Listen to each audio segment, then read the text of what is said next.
I'm gonna just have YouTube up and Jizz. throw some shit up there. And Cum I'm also shot. horse cum, horse Horse chits, cock. horse cock. Yeah. Have any...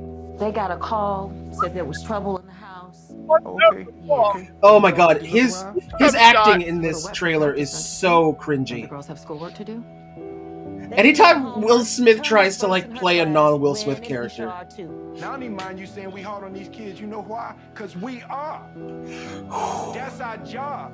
Keep them off the streets. You want to check on the kids? Let's check on the kids. We got future doctors and lawyers, plus a couple tennis stars in this house. The chances of achieving the kind of success that you're talking about. I think one person should be allowed to do an accent per You made movie. a mistake, but I'm gonna let you make it. All right, I'm gonna go take a piss real quick. All right. Sure. So tell me your name again. Also, Jay, I tagged you in a tweet. Okay. So what'd you think? I wrote me a 78-page plan for their whole career before they was even born. These girls so great, how come I've never heard of them? They're from Compton. It's okay. They're just not used to seeing good-looking peoples like us. She's nervous. Take a step up. Maybe she ought to take a few more steps up. Just get someplace safe. I think you might just have the next Michael Jordan. Oh, no, brother man. I got me the next, too. This next step you got to take. You're not gonna just be representing you. You're gonna be representing every little black girl on earth. I'm not gonna let you down. It's cool that they made a movie about Venus and Serena Williams and focus entirely on like the men Right? in their Yeah, lives. that's weird. You gonna walk out there with your head up. You are a champion, and the whole world knows. Like the top two billed actors are Will Smith and John Bernthal in the Venus and Serena biopic. Right. It's a woman who know how to think. Yes, Daddy. Ain't nothing she can't do.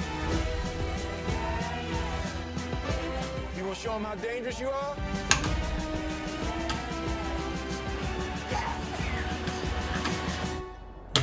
Venus and Serena gonna shake up this world.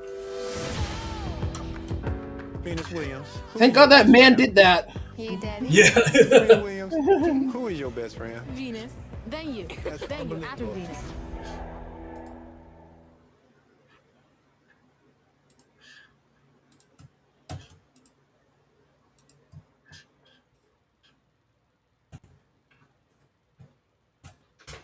Well, at least it's an HBO Max movie. I know, right? So yes, what little I watched that Will Smith trailer was worse than Desert. Oh no, you're no. Oh, I didn't mean to do this again. They got a Oh I God! think you did, Jer. Oh, no. My mouse and my it's doing it again. Jesus, what the hell? Why did I copy the wrong thing? Hey, stop it. My mouse is being fucking weird right now, but I don't. Oh shit! There we go. That's what I wanted. Yeah. Being a shitty dude. I forget who it is, but it was like Martin something or another. He was like one of the two old guys. If you remember that, like Seth Green comedy Dads that lasted like a year. Vaguely. I forget. Hold on, I'm gonna look up this guy's name so I actually sound like I know what I'm talking about. Hell. I think. We got Lucille in the chat. Hello, Lucille. Hello. I feel like Will Smith's at his best when he's playing a character that could convincingly say, "I make this shit look good." Yeah. Yeah. Like that's where he really thrives. Back to the Bill Murray thing, I looked it up. It was Martin Mull. I remember reading an interview where it was like somewhere around like the Second City thing. Martin Mull had like screwed up on stage, and Bill Murray just kept yelling like medium talent at him. Like, That's that not. was Bill. That was Bill Murray's that's like the thing he go-to yelled is at medium Chevy talent. Chase. That's what he yelled at Chevy Chase when he came back to SNL. I mean, he might have yelled it at Martin Mull as well, though. Yeah, I mean, but I like, believe Martin Mull, okay? Hashtag I believe Martin Mull. Mullen believes Mull. Hashtag that. yeah.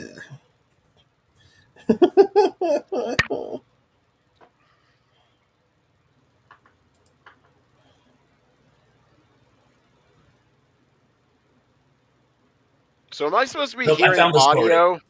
I turned it off because you were talking, but Oh. What trailer is this?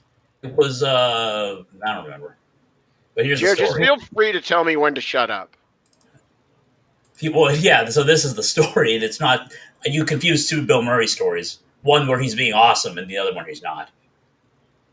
Which one is he being awesome? Is when he's yelling at Chevy Chase? When Chevy Chase came back to SNL and they got into a fight, and he yelled "medium talent" at him. Nice. Oh yeah, Chevy Chase is an asshole, so that's like Yeah. one of those let them fight. Yeah, I feel like they're both like assholes, but one was way better at picking the right like projects. So one's beloved, and the other's like gonna fucking just be like quiet in retirement for the rest of his life. Didn't Murray do The Man Who Knows Too Little? I mean, it's not a perfect resume, but when you have like when you have Ghostbusters and Groundhog Day and Lost in Translation and Royal Tenenbaums on your fucking resume, you're good. That's true. Yeah, but Chevy Chase has A, Community, and B, Karate Dog. I think my case is settled. He only has like C, 4/6 Hot of Tub Time Community. Machine.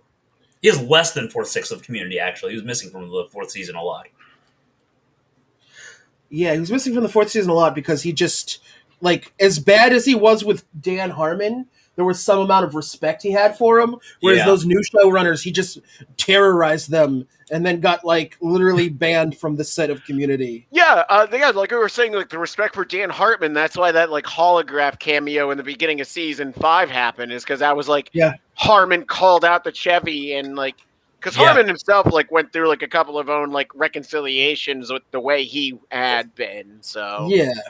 And also, I saw an interview with him where he talked about like how the studio like wouldn't even let Chevy back on set, so he had to like use their money to book a separate sound stage just to shoot Chevy Chase for 5 minutes. And when they had built around like the cast. Yeah, no, he said to Dan Harmon, "You're treating me like you're that word in front of Donald Glover and Yvette Nicole Brown." But Justin, you were saying about like setting up that scene because they had to digitally add him in. Like when they filmed that, like they had Joe McHale talking to Dino Stadamanapodama. Yeah, Starburns. Yeah, I'm sorry to any Greek people who tuned in just to hear my horrific mangling of a Greek last name. The genius behind Moral Oral, just say that. Exactly, yeah. Well, and a lot of, like, he did a lot for, like, The Tonight Show with Conan O'Brien and Tim and Eric. Yeah, for sure. But, I mean, Moral Oral, though. Yeah, that's the show that introduced me to the Mountain Goat, so I'll be ever grateful for that. Simply Beck says, sounds like The Rock and Vin Diesel. Well, I guess they were The Rock and Vin Diesel. So the story I heard of Chevy Chase using the N-word on the Community set was that he actually was just getting mad because the season 4 showrunners were like making the character more and more racist. And then he was like during a table where he was like, the next thing you're going to do is you're going to make me say the N-word. And I actually said the N-word and everyone was like, whoa, can't fucking say the N-word. That is some much needed context. And also, going back to Rock and Vin Diesel, let's go Jim Carrey and Tommy Lee Jones on the set of Batman Forever. Oh, that's amazing. Probably the best way you could ever shoot down Jim Carrey is I could abide by no more of your tomfoolery, sir. And that is coming from Tommy Lee Jones, who was college roommates with Al Gore. Also love the fact that Chevy Chase was in like an early incarnation of Steely Dan, was the drummer for them. No, get the fuck out of here. Yeah, when they were, I think they were. It was back when they were the Leather Canaries, and they had a whole gimmick where they like, because they were like a college band, so they would like do gigs wearing leather jackets that they had like glued yellow feathers from like a party supply store like onto, and like they would just do gigs like that. And Chevy Chase was their drummer in college. That's great. Oh yeah, shit. That just reminds me. There was a punk band that had Peter Capaldi and Craig Ferguson in it. No way. It's crazy. Yeah. I think it was started out as James King and the Lone Wolves and then became the Dream Boys. Okay.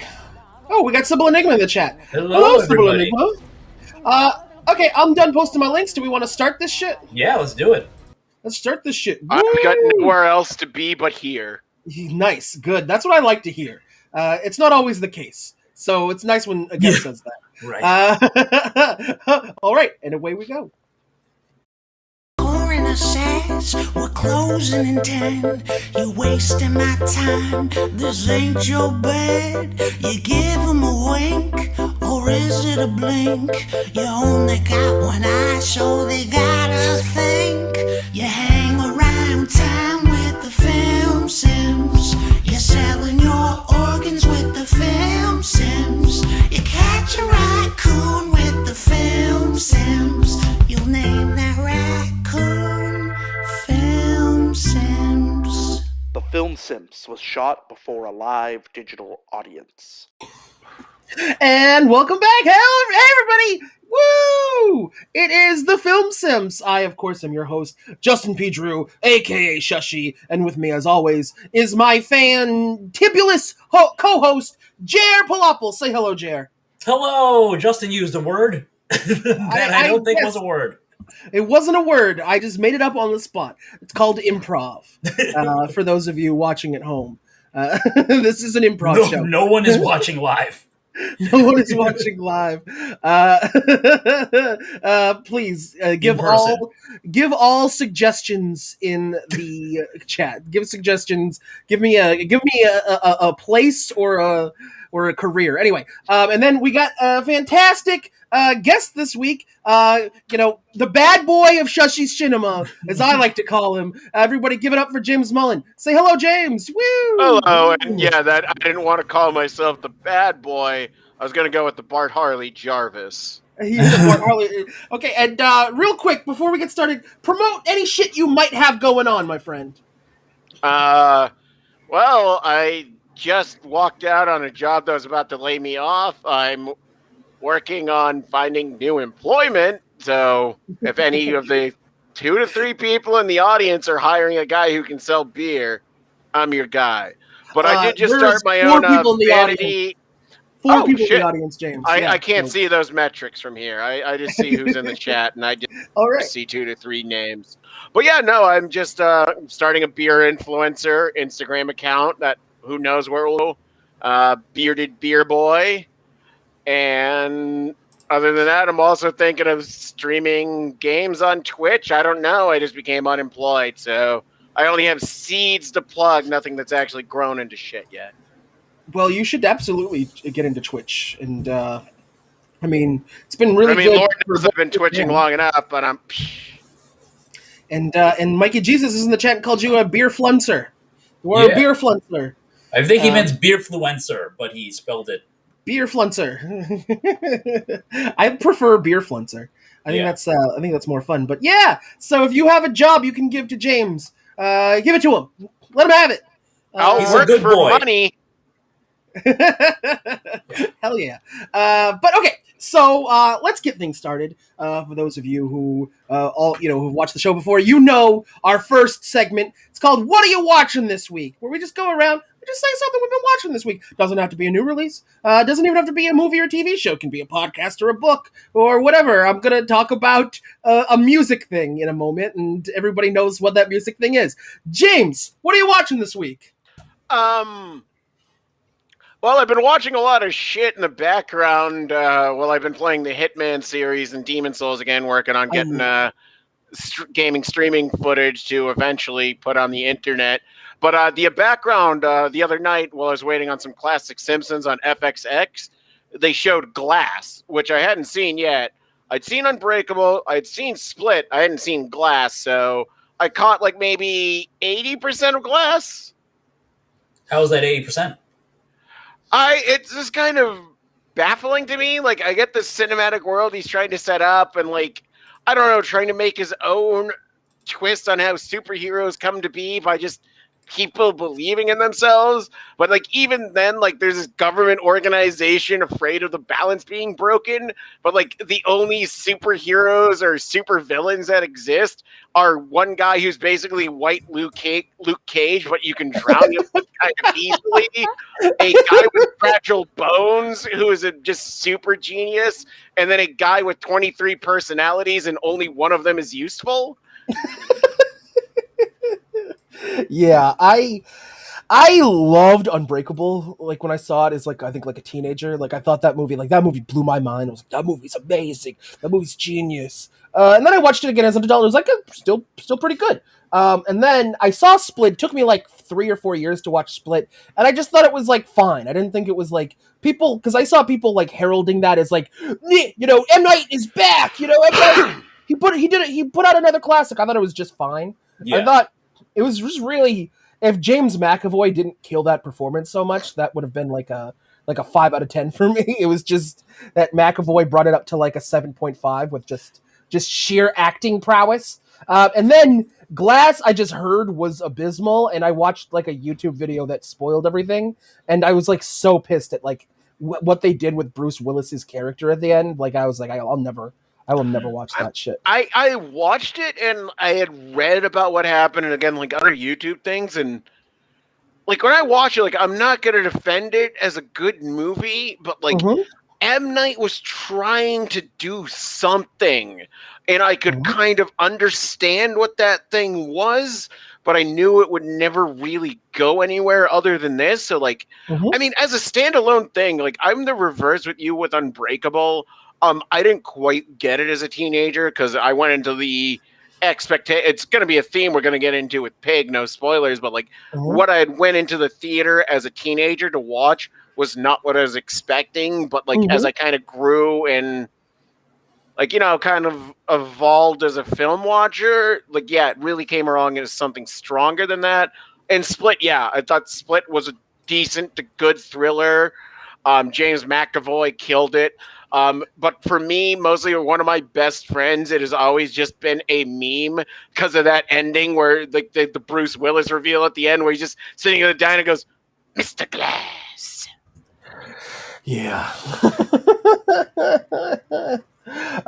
Also, you mentioned Hitman, and I love the Hitman games. Hitman 2. I went through like this huge Hitman 2 phase. I bought Hitman 3 like a month ago, and I still haven't played much of it. But Hitman 2, do you know the bank vault stage? Like where there's like that underground bank vault, and then you can like go up into like the upper echelons of this bank. I see first DLC mission, Golden Touch. Yes, exactly. I got really high one night and like spent 3 hours, and I killed every NPC in that entire. I just killed all of them. There's one of the bonus missions with Hitman 2 called Patient Zero, where like the last mission you're in that Tokyo hospital. That's the set piece of the final mission of Hitman 1, and I've never played it. Oh. But it's like a really like intricate, like it's a fantastic location. Looks fucking gorgeous. But yeah, there's 2 targets, but one of them can infect anybody with this virus, and you have to take care of everybody who gets infected. And if you don't do it the right way, you'll have both targets dead, and then there's still 100 people you need to kill. Nice. I love that shit. I think it's more fun to just creatively like figure out how to murder every single person.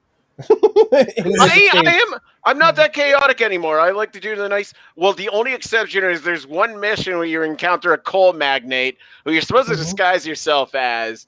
You're not supposed to kill him, but I threw a screwdriver into his neck and threw him off a castle because when will I ever get to do that to an actual coal magnate? Yeah, exactly. Yeah. No, these are the best escapism games I've ever played.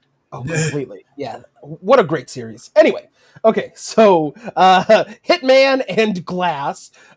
Jer, what are you watching this week? Let's see. This week I watched Till Death, the new Megan Fox movie, which was fun. It's a fun movie, man. It's like it's just like it's a thriller. The premise is that Megan Fox is married to a guy. They go on an anniversary trip to a secluded cabin in the middle of nowhere, and the next morning she wakes up and her husband has handcuffed himself to her, and then he shoots himself in the head, and she has to escape.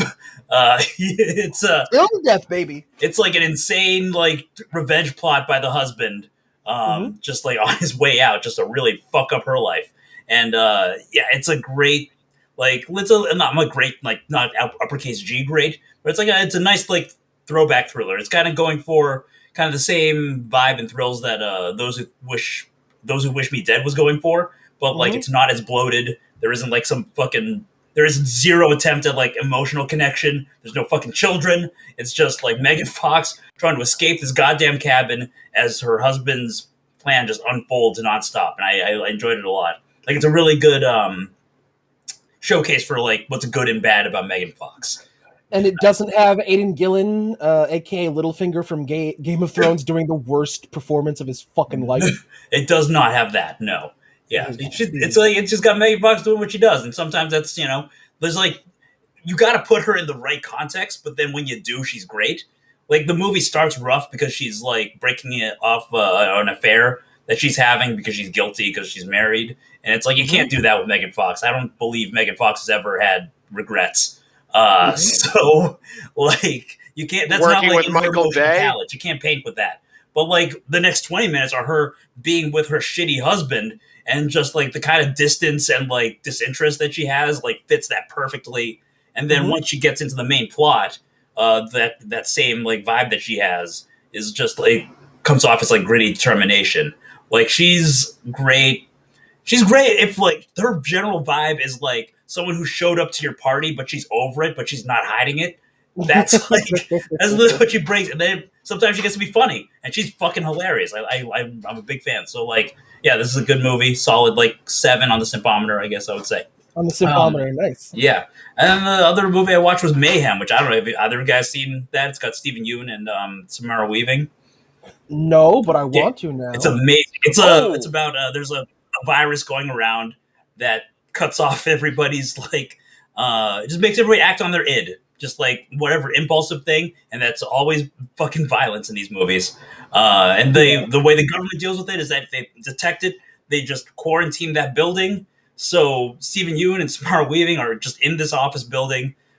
Stephen Yeun has just been fired from working at the building, and he has a fucking problem with the people on the upper floors. So they're just working their way up the building, murdering people.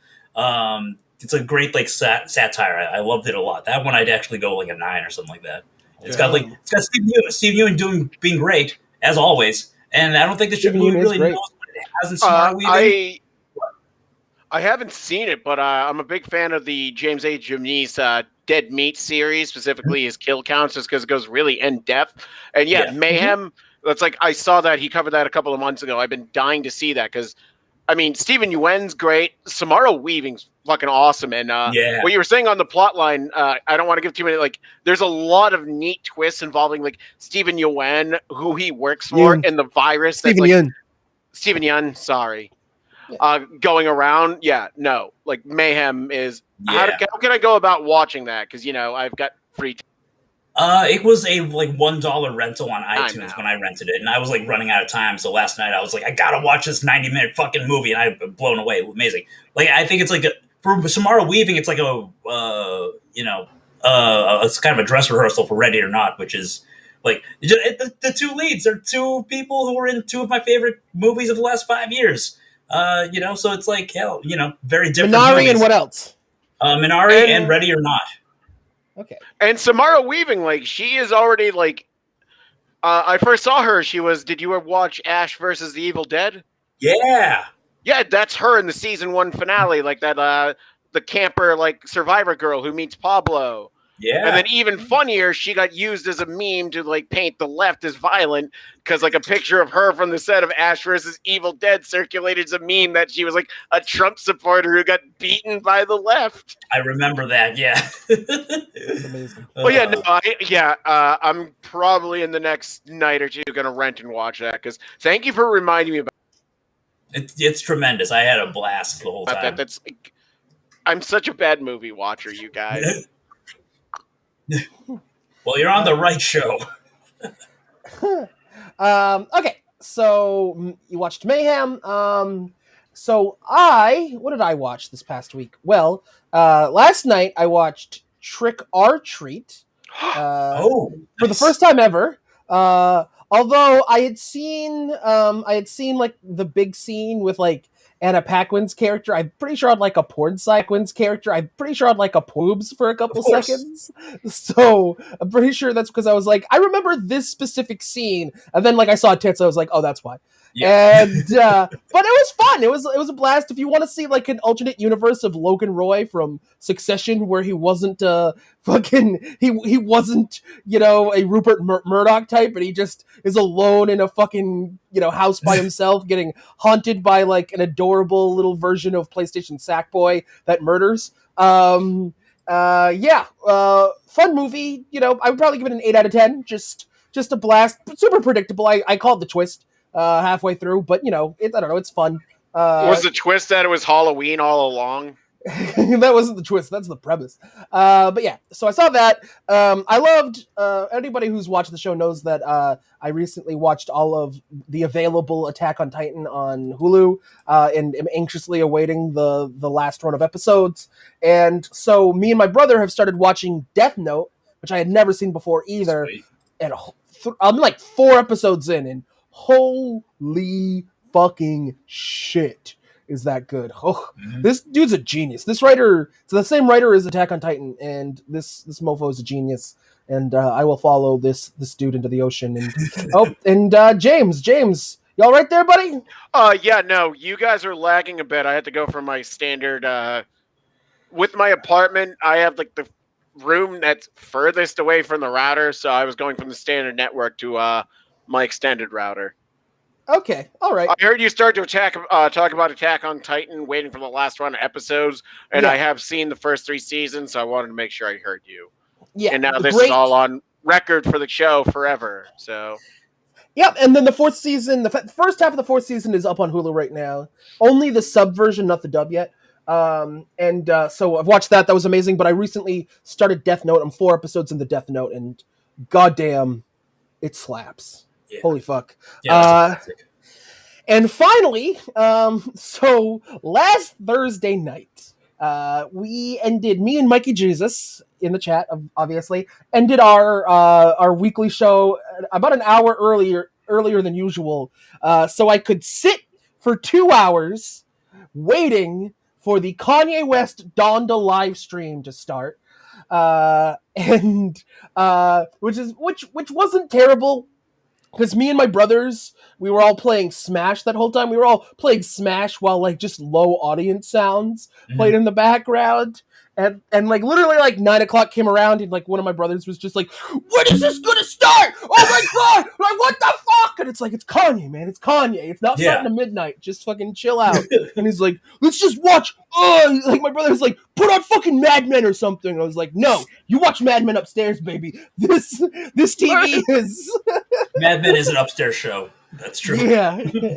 Is your life just living with your brothers and arguing about when Kanye is going to show up on television? Yes. And playing Smash, yes. This is pretty much like a good summary of our entire lives together. And then it finally started at almost 10 p.m. and I cried 3 times because it was beautiful. What a great album. And I knew as soon as it ended, I was like, that's not coming out tonight. We might never see this album. Like, this album is beautiful. Some of the beats are some of the best he's ever made. He's definitely going back to a couple of the My Beautiful Dark Twisted Fantasy sounds with a couple of the songs, like especially like the guitar in one of the songs sounds like lifted directly from Devil in a New Dress, which as a Kanye super stan that I am, fuck man, that just blew me away. But I knew, I was like, there was way too many songs had lyrics where he would just be like, here's what you want, and he would just start mumbling halfway through. I was like, he did that verse yesterday. That verse he's still in the middle of writing that verse. Question. Yes. How many verses did Candace Owens have? There's one song where I feel like she might have given it like a punch up. And then Simply Bex in the chat, Mad Men upstairs, Kanye downstairs. Lower property taxes and respect the police. And then Mikey Jesus said the 3 Japanese Death Note live action movies are wonderful for what they are, just not the Netflix one, of course. I absolutely I need to see how badly they fuck this up. As soon as I'm finished the series, I absolutely plan on watching the Netflix movie, and then probably the 3 Japanese ones. The live action Netflix one, now that I kind of have more of an understanding of the cast, now that I know who Lakeith Stanfield is, and he plays L, and Ryuk is Willem Dafoe, and I mean, I think Light is... what? Yeah, it's got a stacked cast for a shitty movie. Really? I'm just very curious to see Lakeith Stanfield as L. Yeah. Wait, what? Without spoiling any plot details from either the show or the movie, why is it bad? Because that seems like a recipe for success. They fiddle around a lot with the general origins and motivations of Light. They you've watched the first 4 episodes, so you know his journey starts with he's doing this out of his own sense of justice. Whereas from my understanding of the Netflix one, it's more of the standard edgelord. I'm gonna make society pay because Joker didn't get an Oscar. Wait, did Joker get an Oscar? Yeah, it did. Got a Phoenix. Damn it! It just didn't win Best Picture like it should have. God. But I now get back when I was, flashback to Friday morning at 2 a.m. when I was just searching the Donda hashtag on Twitter endlessly. I saw somebody write, Kanye didn't drop the album, so you know what we gotta hit him with, and then it was a picture of the Death Note notebook, and then I watched the first episode of Death Note less than 24 hours later, and I was like, oh, okay, I get that joke now. And then on top of that, Kanye has gone on to live in Mercedes-Benz Stadium, where that album listening party took place. And if you haven't seen the pictures, oh my God, just search Kanye, you'll see them, you'll find them. Yeah. Search Donda, you'll find him, and he just looks. It's the most hilarious game of Where's Waldo ever. Oh no, I saw those pictures and living in a sports stadium, I feel like Kanye played The Last of Us 2 and liked it a lot. No spoilers, please. I still got to play 1. Just in Last of Us 2, there's a group of survivors who live in a fucking old sports stadium. Oh, nice. Oh, all right. It's a really cool setting. Okay. We got Esteban Stevens in the chat. If Kanye was in... Okay, so Mikey Jesus said if Kanye was in my basement right now, he'd be way further ahead on finishing Donda. And Esteban Stevens said if Kanye was in Mikey's basement, it would be a shot-for-shot remake of the pawn shop scene from Pulp Fiction. All right, okay. Chat's getting weird. That's all right. I'm sorry, Simply Bex. The game's been out for 2 years by now. If you don't know there's a sports stadium in it, you were never going to know in the first place. Very valid. Okay, so let us move on to news. And I would say this is the biggest news of the week. For me, at least. This is very, very tragic. So apparently, Bob Odenkirk, of course, from Mr. Show with Bob and David, and then also the sketch, the sketch revival version of that on Netflix called Just With Bob and David, and of course, most commonly known as Saul Goodman on the show Breaking Bad, and of course Better Call Saul, and also in the movie Nobody that we just reviewed a couple weeks ago. I'm sorry? And we all loved it. And we all loved it because it is a fantastic little action movie. Definitely more John Wick than Pig is, but we'll get into that. Yeah. He just apparently collapsed on the set of the final season of Better Call Saul, and it seems pretty serious. At first, I was wondering if it was kind of like what happened with Bernie Sanders, where he was quickly telling everybody, I'm fine. But, I mean, you got Bryan Cranston and David, what's his name? Tobias Cross. David Cross, yeah, Tobias Funke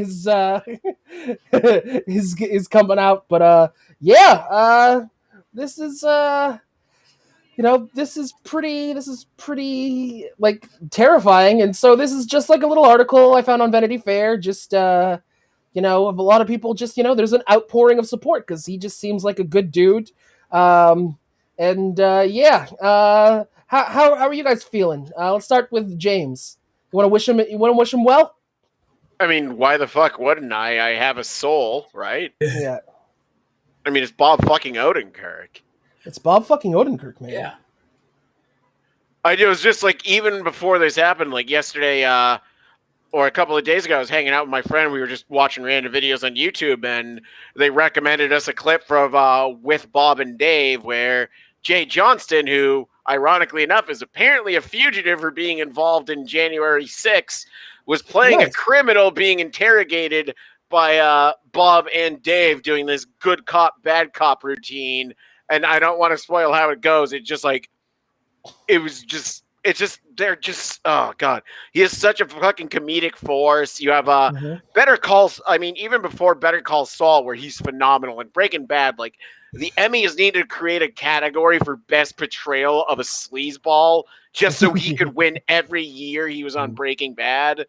And then even most recently, and like, I Think You Should Leave season 2, his sketch, an incredible sketch. He does the best Trump impersonation. That is not a Trump impersonation, because everywhere that character goes with its own created like pathology is the same way like a Trump speech goes, but it's not about like how bad immigrants are. Yeah. It's just about he has 3 types of novas. Yeah. Yeah, and I would normally I would, because last week I played a sketch from season 2, but when our YouTube archive video of that stream got DMCA'd for having that sketch in it. So I told you that would happen. You did. You called it. It didn't happen live though. We didn't get taken off the air live. It was just like an after the fact type thing, which is, I don't know. That's more fine. I'd rather that happen than us our stream itself get taken down live because of that. So we're not going to play it, but I did find this on Twitter, and just watch. Okay. And first and foremost, watch I Think You Should Leave season 2. I played a video for Simply Bex last week. I played the coffin flop sketch and she hated it. Which is just really depressing, but I think it was probably the wrong sketch to play for somebody who just doesn't know the sense of humor that show has. So this is a kind of a funny Twitter exchange. I think Bob himself would appreciate this. David Cross wrote, "I will share what I know when I can, but Bob is one of the strongest people I know, both physically and spiritually. He will get through this." And then some random follower of his just goes, "Are we supposed to just know who Bob is?" and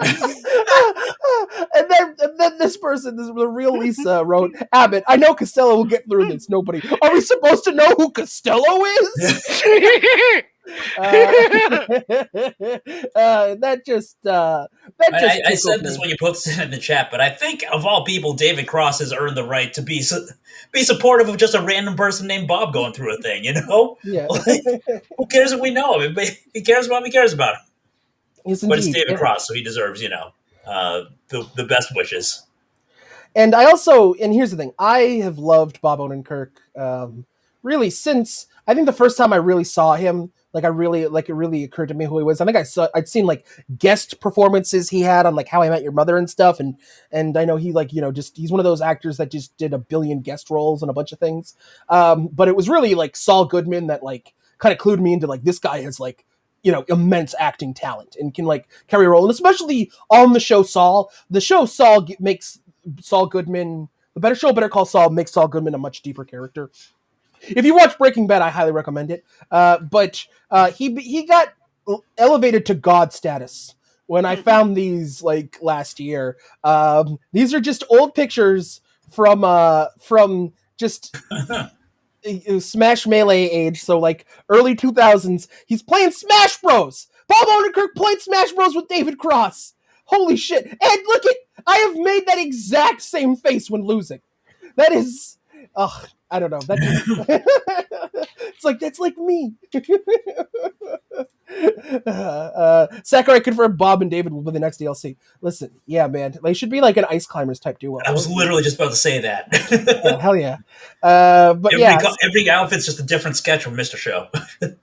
Yeah, and I mean, it'll be like super depressing. Like, I hope he pulls through, because it'd be, again, I mean, just, this is selfish and this is shitty and I shouldn't even say it. But man, if he dies before like finishing, like, I've waited like the better part of a decade for them to finish the fucking Better Call Saul story.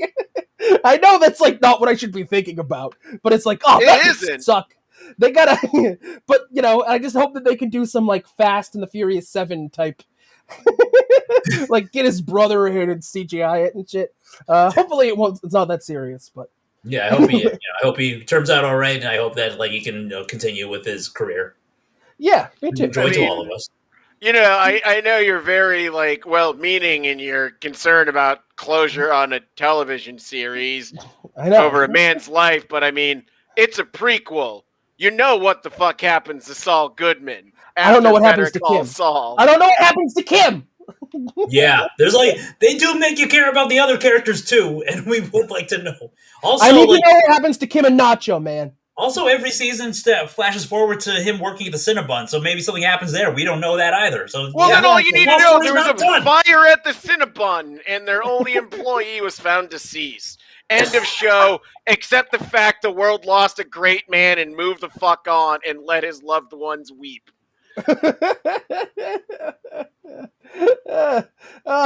We need to. I only got 3 seasons into Better Call Saul. It was great. I should catch up. Yeah, it's good. The 4th season's kind of but the 5th season I think is the best one. Anyway, okay, let's move on to less good news. I mean, well, actually, even worse news. Yes. I just realized I don't know, man.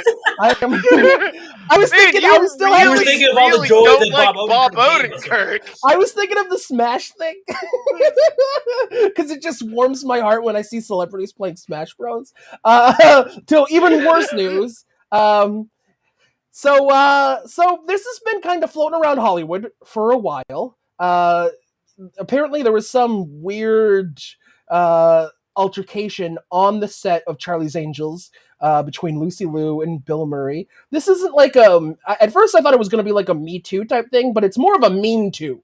He's kind of getting mean to'd here, kind of Ellen style, but he's a man, so he'll probably weather it. Sadly enough. And oh wait, just real quick, Esteban Stevens. And now for something light and cheery, Bob Odenkirk might die. Anyway.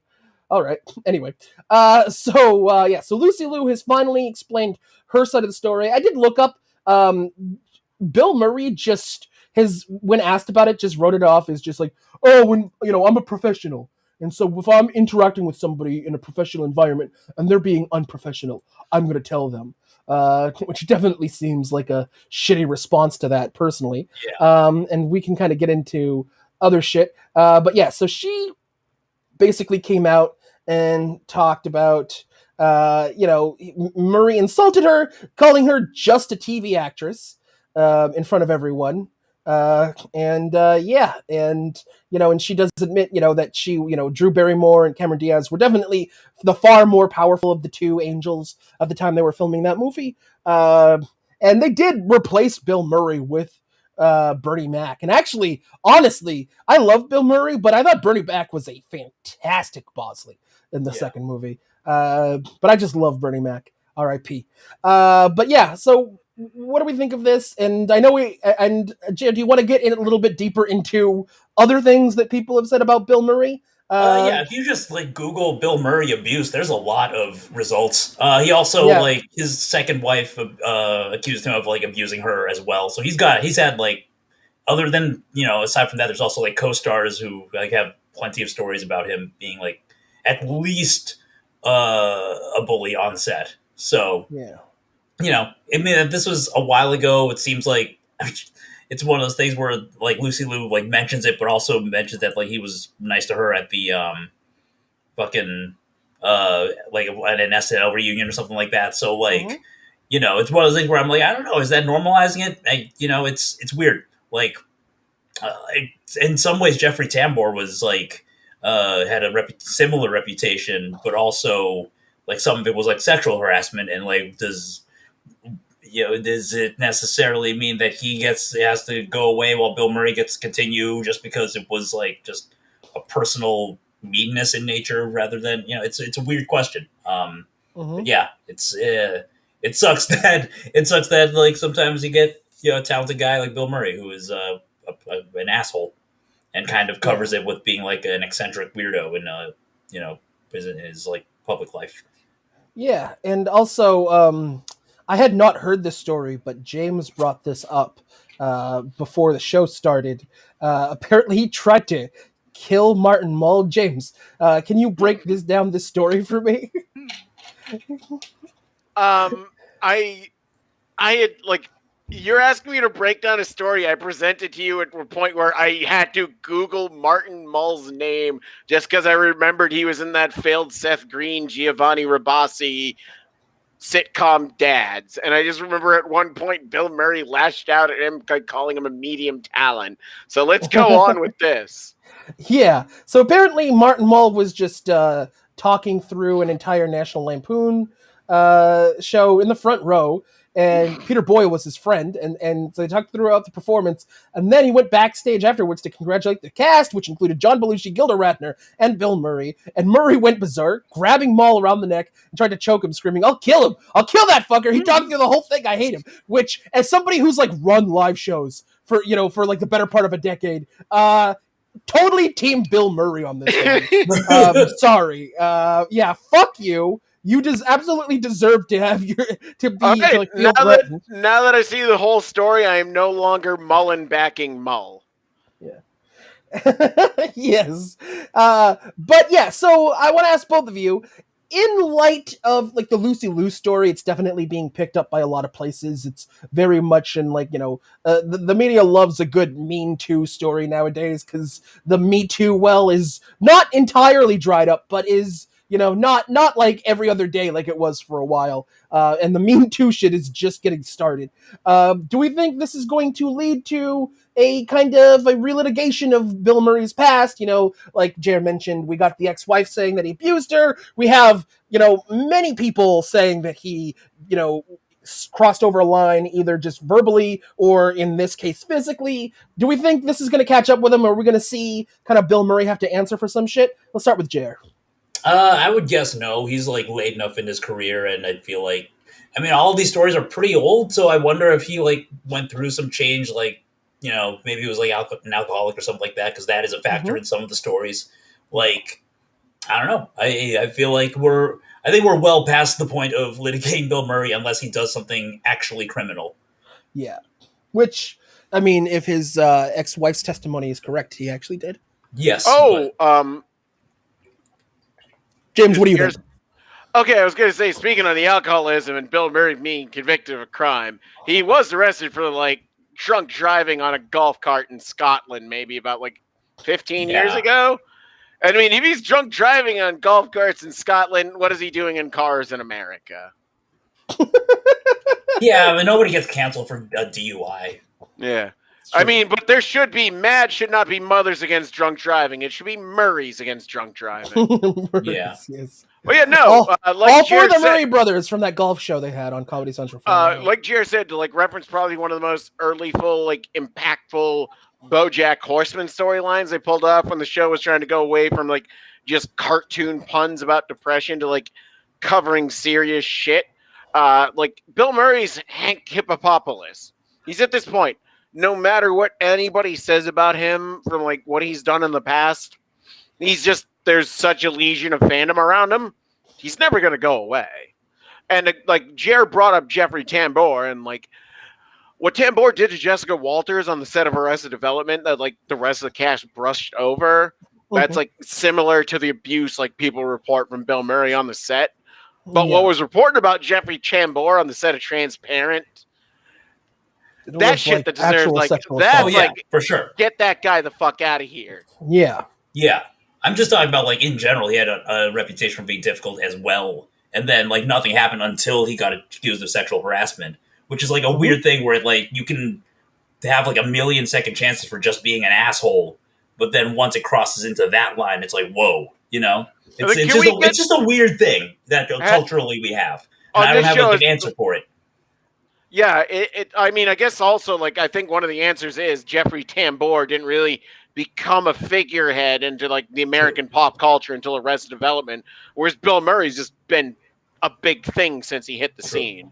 Yeah. But no, you raised, like, a really good point, and even then, thinking about it, when I was watching Deadpool 2 the other night, which, I should have mentioned that, T.J. Miller, why the fuck is he still around? Why is T.J. Miller in fucking anything still, ever? He's not really been cast in anything in a while.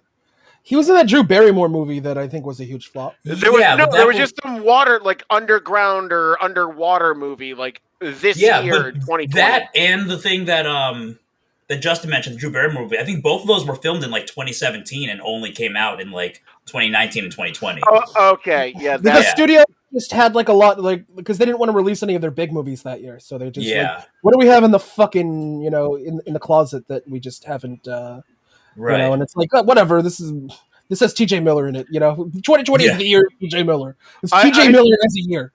I mean, he did apparently record audio for Fred and Kingdom. Yeah, that Kingdom Hearts 3 filming is probably a long. Yeah, no, his IMDb is like blank now, so I retract my statement.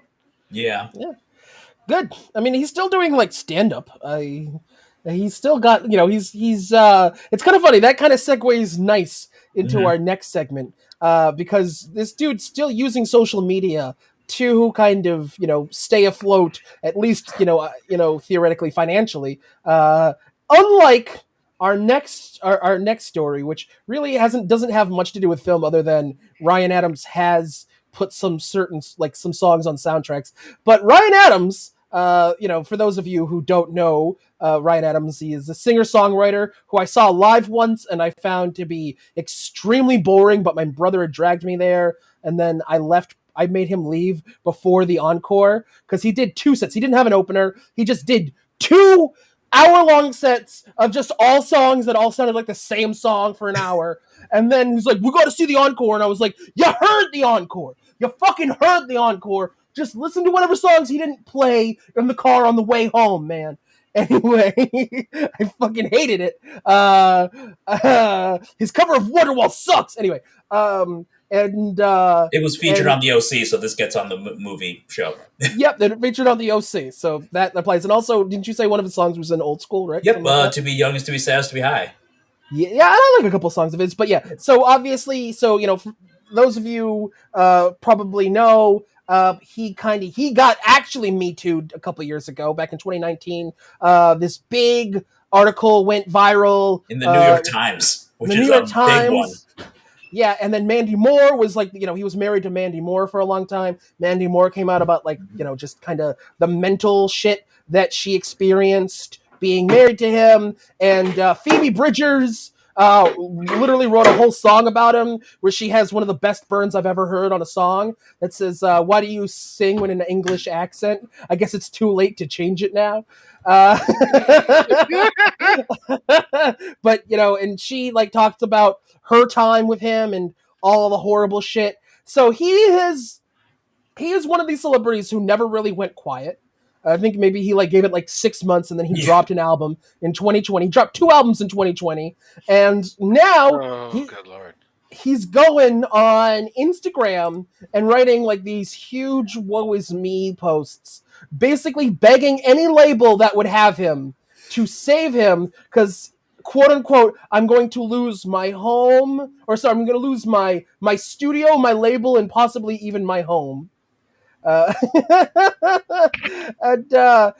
he just wants a second chance to make some music, and scared that he's gonna lose everything. And he says, I know I'm damaged goods. I know I am, and they aren't the ideal thing. But I had a label interested for months, and they wasted my time. I'm months from losing my label, studio, and my home. I just really want a second chance to make some music. Maybe help other people believe you can get up out of the gutter and be something. I'm 46 and scared. I'm gonna be living in my sister's basement. If you are a label and interested, please let me know. Sent with love and humility. I already got dropped by Capital twice. Maybe someone still cares, he wrote.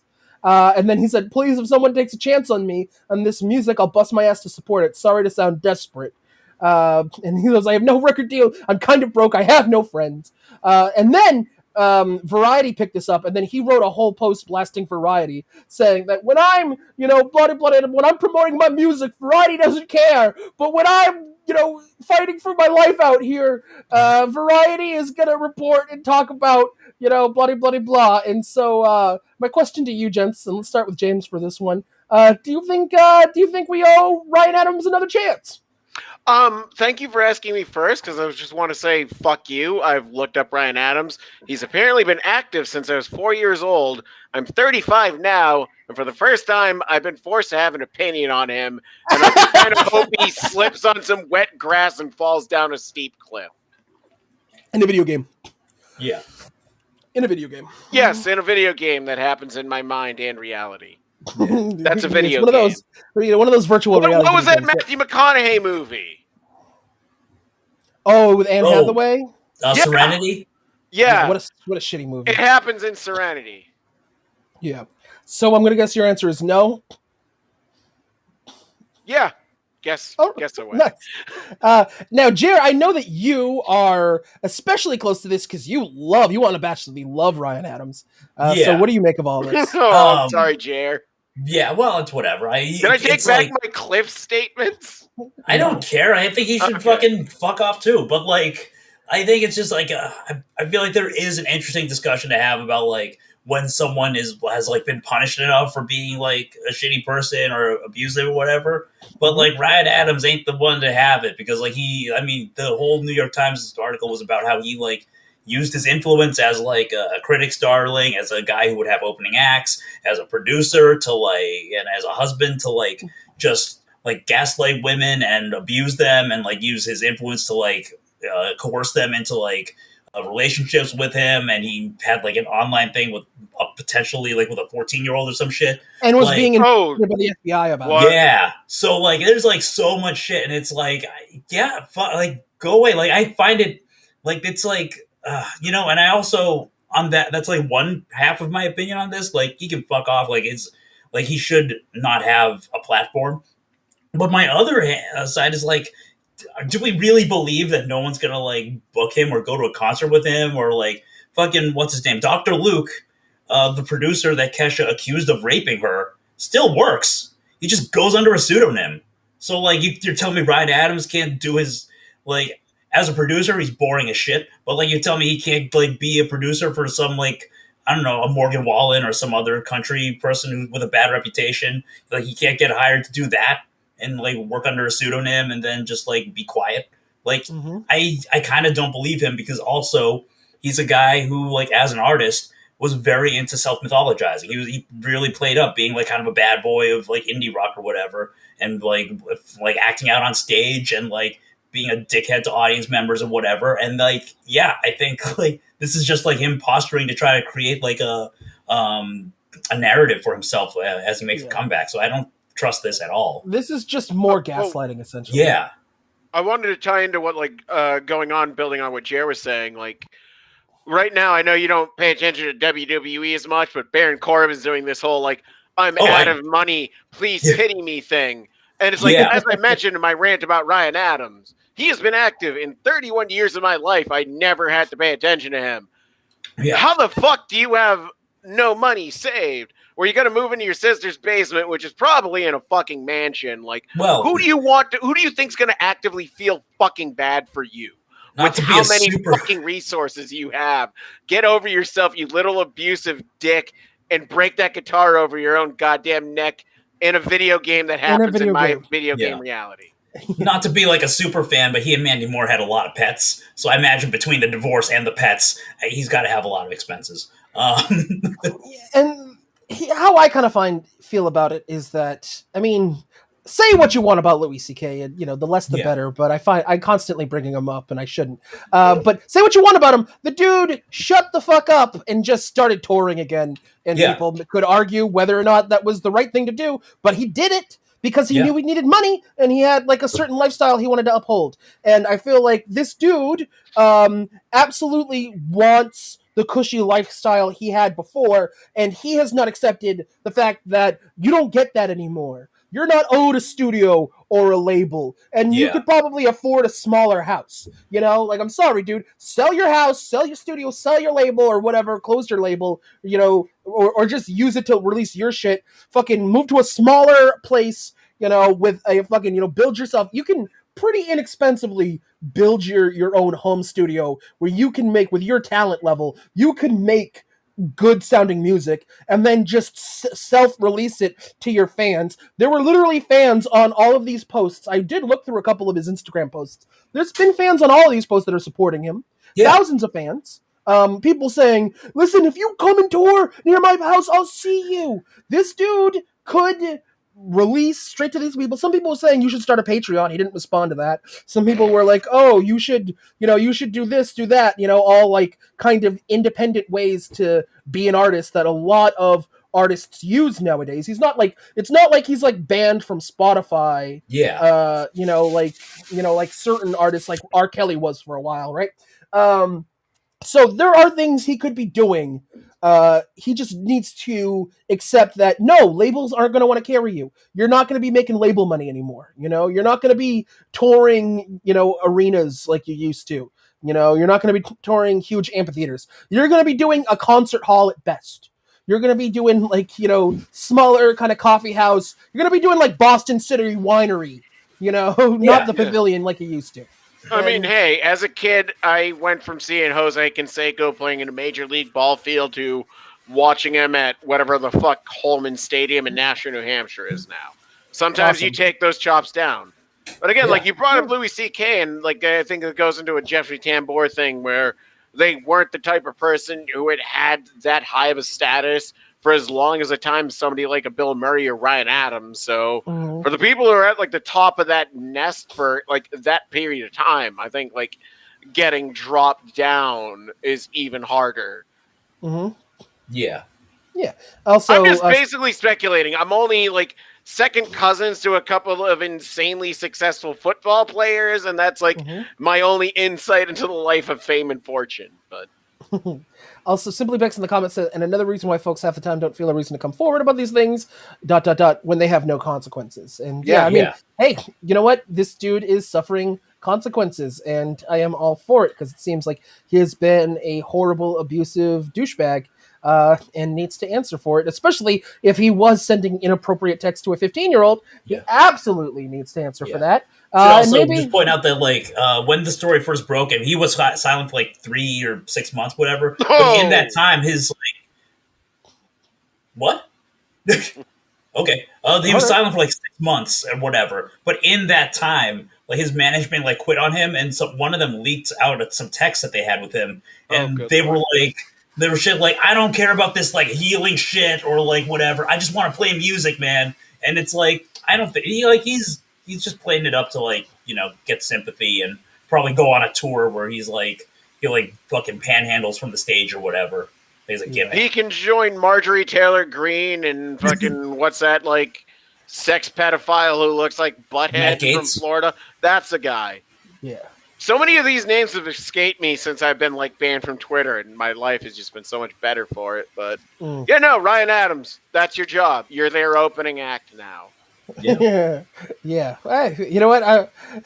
Doesn't sound like you can say no. It pays more than what most of us do for a living anyway, so quit crying, you goddamn baby. Who years actively, I'm assuming he's one of our viewers right now, right? Ryan Adams is watching. I mean, I did when on the Instagram version of like the promo post that I wrote, I did directly tag his Instagram profile. Like everywhere else, I wrote hashtag Ryan Adams, but on Instagram, I did @ Ryan Adams. So of the 4 people currently watching, I could absolutely see him being one of them. So, you know, keep that in mind, I guess. Yeah, we're on to you, Simply Bex. If that is your real name. OMG, Justin taking shots. You know it, baby. Listen, if the Film Simps can feud with Ryan Adams, it's me. I've been Ryan Adams the whole time. It's like a Scooby-Doo. You bring me on, and for some reason I start a war between you and the Ryan Adams fan base because I'm just an agent of chaos. There's no fucking way they're worse than BTS fans. No fucking way. Oh, yeah, that's right. Your immediate conviction, Jer, I believe you, man. Because I've been in that war. I'm Film Simps so can feud sorry, Ryan. dude. Oh, I just have a breaking item here. Bob Odenkirk's was his manager. Yeah. Representatives say that he's in stable condition after experiencing a heart-related incident. Okay. That's good. Yeah. There we go. Awesome. So and the rest of the he's gonna message pull is through. just gratitude for everybody's outpouring of support. Sweet. Okay, so God. Better Call season 6 is on. Awesome. Good to know. Also, The hospital bed season. and then Simply Bex wrote, Film Simps can feud with Ryan. They aren't allowed to feud with me. Well, Simply Bex, you did hate one of the best comedy sketches I've ever seen. So I think you got to watch a few episodes of I Think You Should Leave if you want to keep that feud from coming to you. Anyway. Oh, yeah, no. Not liking Coffin Flop. That's sus. Yeah, I mean, it's bad behavior. I don't care about it, but it's not good behavior. Anyway, let's move on to trailers. So, every week we do post our trailers in Shushy Cinema. We actually had a lot of people voting this week, which some weeks it's just me and Hugh Guining and Dan Harold. But now, this week, our number one got 7 votes. Which I just want to say to Loose, my friend Derek, the guy who went to go see the pig with us, his wife doesn't really like that type of sketch comedy. The Safari Hat sketch is the one we showed her, and she genuinely loved it. It was mostly because it doesn't have Tim Robinson's energy, which just really upsets her. Yeah, you have a woman just doing her impression of his energy, and it's and him acting it out silently, and it's even funnier than the average Tim Robinson sketch because it's so oh god. Anyway, I could just gush. If someone I could take care of that, Bex. Go on Netflix. I Think You Should Leave. Watch the first episode. It's a little bit more toned down than that sketch. That sketch is the most aggressive sketch he's ever done. Yeah, but no, you got to remember the first sketch of season 1 is followed up by the Baby of the Year award. I love that. Which but it also doesn't have Tim Robinson's screaming on it for the most part. But it does also have people trying to assassinate a baby and yelling "fuck you" at it. Yeah, but it's not as abrasive as he is. He as a person, as a presence, is. Sam Richardson's do like much that more... is such a positive for Tim Robinson that he's not as abrasive as somebody threatening to kill a baby. Yeah. Also, Esteban Stevens saw the Ghost from all sketches and they were all right. Maybe I hyped it up in my head too much. I think you need to watch a full episode. To kind of get it because there's kind of a vibe that you kind of watching the sketches out of context if you're not already familiar with them can be kind of. It's kind of like the opposite of the Whitest Kids You Know. I feel like Whitest Kids You Know are better with individual sketches, but if you watch an episode, there's just way too much edgelord bullshit in a row, which is Tim Robinson. I feel like you kind of need, and the episodes are 15 minutes, so you can kind of bang them out. It reminds me to thank God, we got the Bob Odenkirk in stable condition. It does remind me in a way of a spiritual successor to the Mr. Show with Bob and Dave. Oh yeah, where it's but it's a shorter, more condensed, but the way they're able to establish genuine character pathos throughout these 3 to 5 minute sketches, and then in season 2 where you have random continuations, it's just Tim Robinson is just a mad genius in the way he's able to craft pathology character wise into these sketches is what sells everything. Yeah, and he can play the straight character, and when he does, it's fucking fantastic. Yeah, he's a great straight man. He's kind of got that Will Ferrell quality, where Will Ferrell could be a straight man. Will Ferrell is the straight man in every Jeopardy sketch, and is still one of the funniest parts about it. But Esteban Stevens said right, but everyone kept quoting those two in particular, so I had to at least see those. Watch the first season first. Yeah, every season of I Think You Should Leave is 2 hours and 15 minutes at most. Or probably less than that, actually, really. But no, it's it's 90 minutes. Maybe 75 minutes at most. It's 1.5 episodes of SNL. Anyway, let us move on to trailers. 15-minute episodes, and it's better than trailers. Trailers. You invited me to talk. And you have. Now you will listen to the Ghostbusters Afterlife trailer. So this is another long-delayed pandemic. Long delayed by the pandemic movie. Ghostbusters Afterlife starring Carrie Coon, Paul Rudd, Finn Wolfhard. Let's watch it. You're a great mom. I don't know. I'm fine with Trevor, but with Phoebe, she really keeps me on the outside. That's normal. She's an awkward, nerdy kid. Maybe a new home can be an opportunity to start fresh. I just wish she'd get into some trouble. There's still time.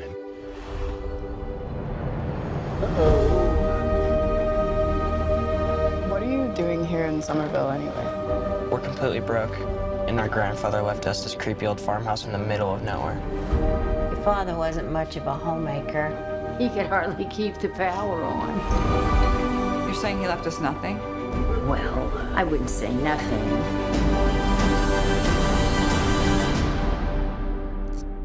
You went with the station wagon? It's the only one that had an engine.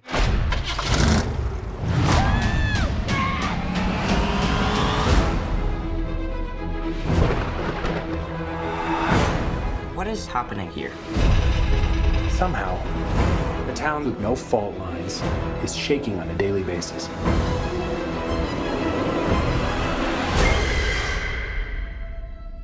Maybe it's the apocalypse. Egon came out here for a reason. Are you troubled by strange noises in the middle of the night? Do you experience feelings of dread in your basement or attic? Have you or any of your family ever seen a spook, specter, or ghost?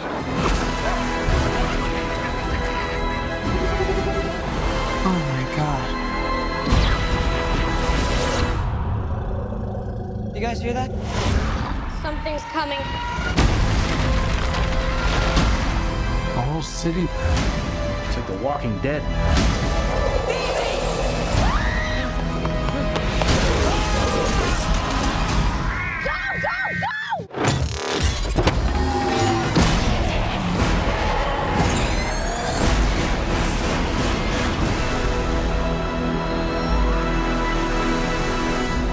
Ghostbusters, we're ready to believe you. We're closed. I don't know. I think that looks hype. I also love that at the very end of that trailer, there's like an ad for Sony PS5 controllers, which is pretty WB of them. Jer, what do you think of this trailer? How does it look? Fine.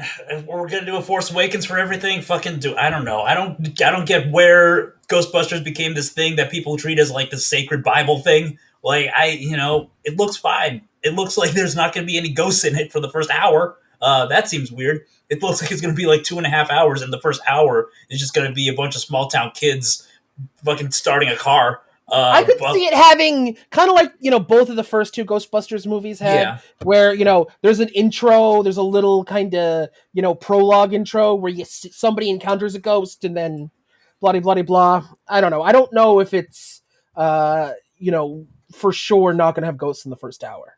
It looks like there will be kind of a wilderness of no ghosts for a good chunk of time. I would. It just, I don't know. It seems fine to me. I'm not like amped for it or against it. Like if it makes the Ghostbusters fans happier than this 2016 one did, fine. But I thought that was also a perfectly fine movie as well. So I don't have any strong feelings either way about Ghostbusters. I like the first two movies a lot. But they're also just shit that I saw when I was like a teen and didn't really, I didn't base my fucking life around them, basically. Like some people that we're going to talk about in a moment. You mean Jay? me? No, I don't mean you. No, you mean me because from the ages of like maybe 4 to 10, I wanted to grow up to be a Ghostbuster. Ghostbusters is my favorite movie of all time. Okay. I'm talking about another person that just is, can kind of be an attack dog in the Shushy cinema group. James, how does that trailer look to you? Again, you can ask any family who raised me. I could not stop watching Ghostbusters as a kid, and then as an adult, when I grew up to understand it more, there's a very specific lightning in the bottle thing that happened with Ghostbusters that made it as iconic and well received and good as it is.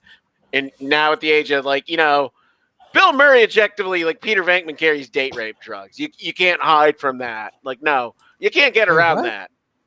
Really? I gotta watch those movies again. Oh Jesus fucking Christ! Yeah. It was the 80s. Well, hey, Drugs he was weren't as possessed potent by a back then. demon, so hey, maybe he should have been carrying them. Who's to say? But no, he shouldn't have been carrying those drugs at any I mean, time. to be fair, there were so many Bill Cosby bits about him that they just seemed harmless. You know, Bill Cosby was always talking about him. Yeah. Oh God, no. And he was America's But yeah, dad. no, but like again, like with Jer, like I can understand like a lot of things like He-Man and G.I. Joe have been coming up and like mythologizing what was essentially like created children's cartoons.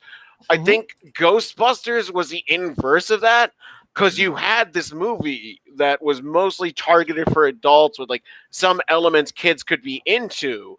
And Dan Aykroyd is such a super specific weirdo. He ended up creating like an actual universe that could be expanded upon, which is like why the real Ghostbusters is maybe of any of the Saturday morning cartoons of that era, like the only one that holds up in the slightest because there were actual like plot lines and stories and myth building. So I get why I kind of get why Ghostbusters has come to this point. But no, this trailer really, outside of like the reveal of Ray at the end, it doesn't really do much for me. Other than the comment I've already made twice, where that one tease with Paul Rudd, where Ghostbusters Afterlife isn't a movie, it's just hours and hours of hellhounds busting out of shit Walmarts and hitting pavement. I think it's a weird like overcorrection because the 2016 one was very like bright and zany and funny, and this one's like kind of dark and brooding. It's like a weird like we gotta go in the other direction. And then wait, the 2016 was funny?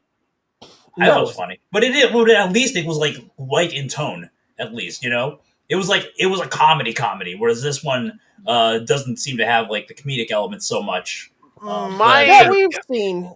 There's some, but it's like Go ahead. My issue with 2016 is I love the cast. I think Kirsten, the Red Letter Media review made a lot of really good points. Like Kirsten Wiig should have been on the writing staff because she is an objectively better writer than whatever that dude's name is. Paul Feig? Yeah, Paul Feig, the guy who relies on his talent to create his own his self-picture as a talented person, but he kind of fucking sucks at writing. Like Kirsten Wiig should have been one of the writers, and it did try way too hard at being funny, whereas Ghostbusters was like this kind of subtle build. They knew when to do an improv and when somebody to stand down. And like Ghostbusters 2016 just felt like the cast was trying to constantly one-up each other like on the fly, and then that made it into the movie.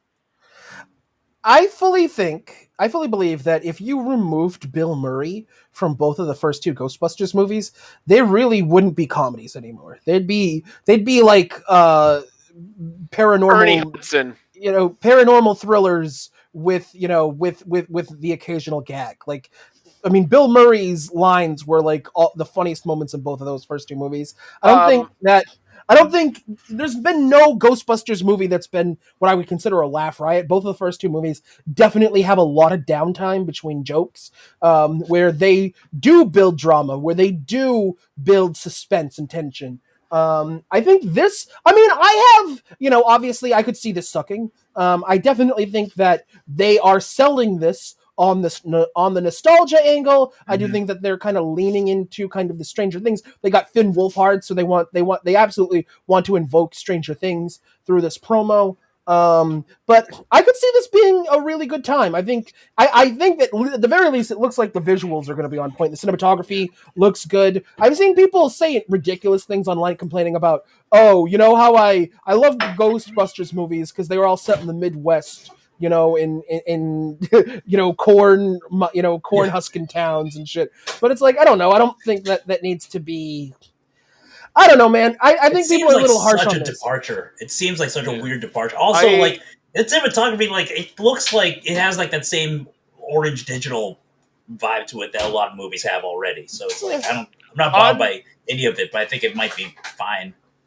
I do want to say on the comedy aspect of Ghostbusters 1 and 2, and like when you learn the backstory of how underwritten the Winston character ended up being, Ernie Hudson's legitimately super fucking funny in his role in Ghostbusters. Like, his lines always hit. Like, Janine's interviewing him, bring him like, what do you think about the theory of Atlantis, all this? And he's like, as long as there's a steady paycheck, I'll believe whatever you tell me.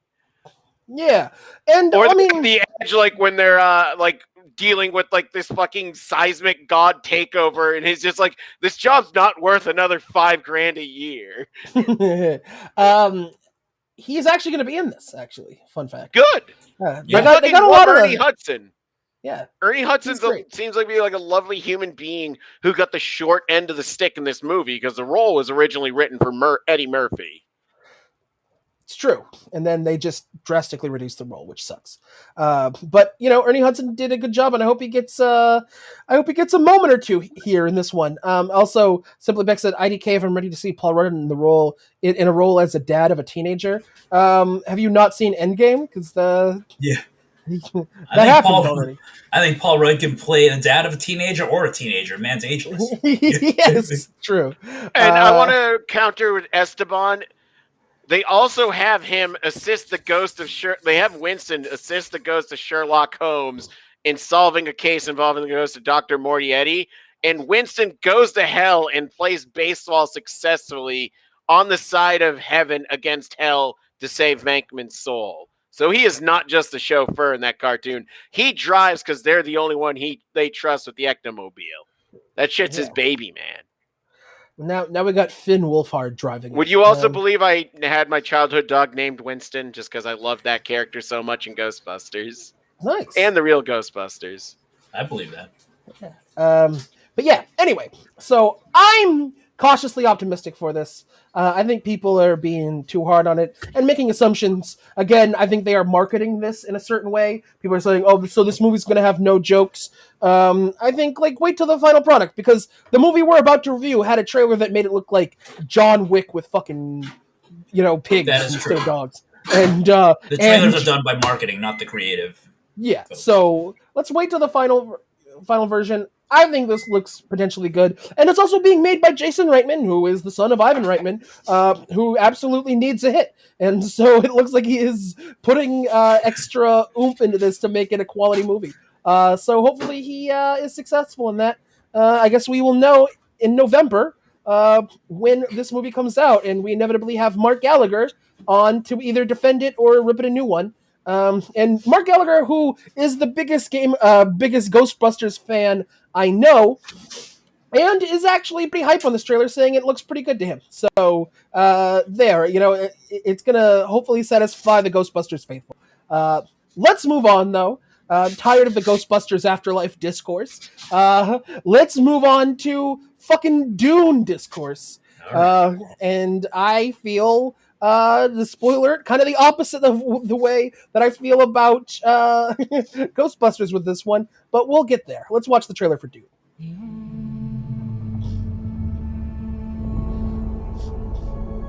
My planet Arrakis is so beautiful when the sun is low. Rolling over the sands, you can see spice in the air. The outsiders ravage our lands in front of our eyes.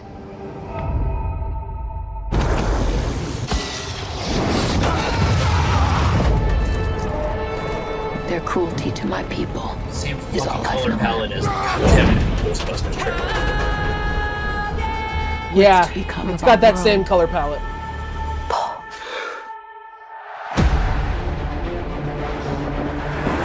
A boy. Hey, Duncan, can I trust you with something? Yes, always. You know that. I've been having dreams about a girl on Arrakis. I don't know what it means. Dreams make good stories. But everything important happens when we're awake. Look at you. Put on some muscle? I did? No. We are House Atreides. There is no call we do not answer. There is no faith that we betray. Smile, Gurney. I am smiling. The Emperor asks us to bring peace to Arrakis. House Atreides accepts! I know you. There's something awakening in my mind. You need to face your fears.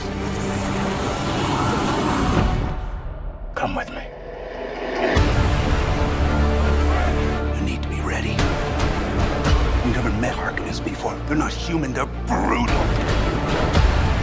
The Duke's son sees too much. This is my Dune. Kill them all. God in heaven. Get everything with guns off the ground! Go! This is an extermination. They're picking my family off one by one. Let's fight like demons.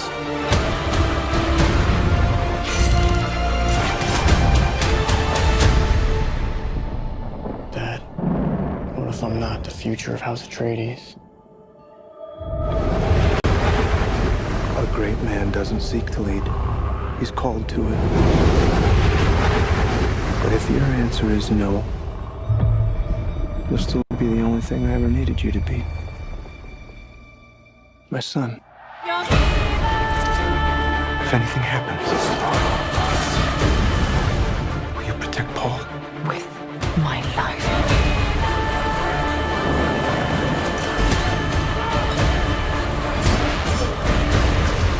Only together can we stand a chance.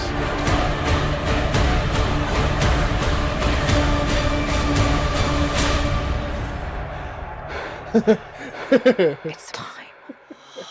Timothy Chalamet is Master Chief in Dune.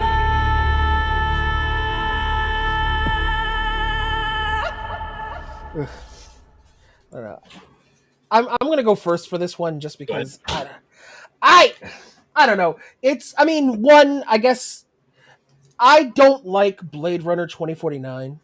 And I know that I am bad, right? I know that I am a bad person for that. I know that I've had many a film buff call me bad. I know I've had people say, you run your own movie podcast and you hate Blade Runner 2049. Yeah, that's true. Can you just name drop Dan already? Yeah, I know. I'm trying to have one show where I fucking don't, James. I'm trying to have one single show where Dan Harald's name doesn't get mentioned. And you just ruined that. Agent Kanye West and where the Mercedes-Benz Stadium, man. He's just living. Knew what you were doing when you invited me onto your show. I know. And I don't know. This just seems like it's gonna be like just like I liked this dude's early movies. I liked Enemy and Prisoners. I liked both those movies a lot. I didn't like Sicario very much. I didn't like Blade Runner 2049. I never saw Arrival, but I had people who know me very well tell me you would hate Arrival. Yeah, you wouldn't like that movie. Yeah. So I don't know. This seems more like the same kind of bloated shit. I also think it's kind of laughably bad, the trailer, because like everybody talks like, we are in serious sci-fi movie. We are in Star Wars prequels. And then there's that weird moment where Jason Momoa completely breaks the tone. He's like, yo, you putting on some muscle? And he goes, I think so. He goes, nah. Like, it just seems to me, it's like, this thing kind of seems like it's going to be a total mess. That they know that like the source material is just too fucking drab and too fucking serious, and so they're like, we need to, because Force Awakens had a couple punchlines, like, and we can't, and the fans are gonna riot if we put a BB-8 in this thing. So we need to give Aquaman a funny line, a zinger, So I don't know. It just seems to me. Who cares if he doesn't have any chemistry with Tiffany Chalamet? Well, just make him do the jokes. And the CGI in that shot where he's like, where the Master Chief shot where his visor goes up and he's that is bad CGI. That is Luke Skywalker in the Mandalorian level. Oh, with that eye effect? Yeah, really bad. So I mean, obviously trailers have unfinished CGI shots all the time, so you got to see the final movie before you make the full judgment. But based on what I'm seeing, I am not excited for this movie, and I know we're probably going to have to eventually review it, and I am not looking forward to that week. Don't invite me for that episode, please. Trust me. I think we already have somebody booked for that show. I think that's not far away. Yeah, and I think either way, I know someone who would probably be a good person to have on there either way. So. Yeah, either way. But yeah. So Jer, I want to ask how this movie looks to you, and also I know you're a David Lynch fan. Have you ever seen David Lynch's Dune? It is one of the few David Lynch movies I have not seen. but it's been sitting in my HBO Max queue for forever, so I'm probably gonna watch it before I watch this. And I own the book Dune, but haven't read it, so I also want to read the book. I'm like more excited to do either of those things than watch this movie, which kind of even I think it looks very good, and I like Denis Villeneuve. I like his movies a lot, but like overall, this doesn't really excite me. It kind of the trailer doesn't tell me. It like tells me so much, but not a lot. Like I will still read the book no matter what. I fucking bought it for $1. But like it tells you so much. Like every line seems to be giving you more information, but none of it tells you how any of it fits together. So it kind of just feels like a jumble of like cool sounding lines, and it doesn't really add up to much. So I'm cautiously optimistic about it, but I'm also like my optimism is flagging a lot by the way that this movie's like release date has just like gone all over the calendar, even like without COVID as an excuse. All right. Okay, James, what do you think? I think Oscar Isaac showed up to set thinking he was supposed to play a Civil War general.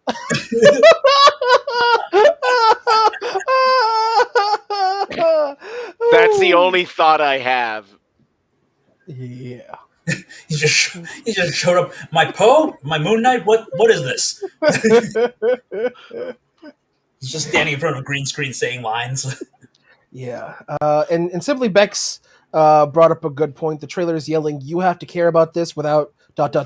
telling me what any of this is. And yeah, both these trailers that I've seen for this movie now just seem geared to like really hardcore towards people who are familiar with the source material, which kind of seems to be not that many. Like make a trailer for people that are unfamiliar with the source material, perhaps. But I don't know. Maybe it'll be great. Who knows? I'm sure Dan Harold will like it. I'm sure Dan Harold is like, it's the best movie of the year because Nolan didn't release anything. You know, I think. What does Lynch know about making movies? Oh, he likes David Lynch. Yeah. Shut up. But yeah. Anyway, but yeah, I am not excited for it, and I am dreading eventually reviewing it. Although maybe I'll be pleasantly surprised. I thought I was gonna hate Zack Snyder's Justice League up until a week before I saw it when I watched Batman v Superman: Dawn of Justice Ultimate Edition, and was like, this kind of slaps. And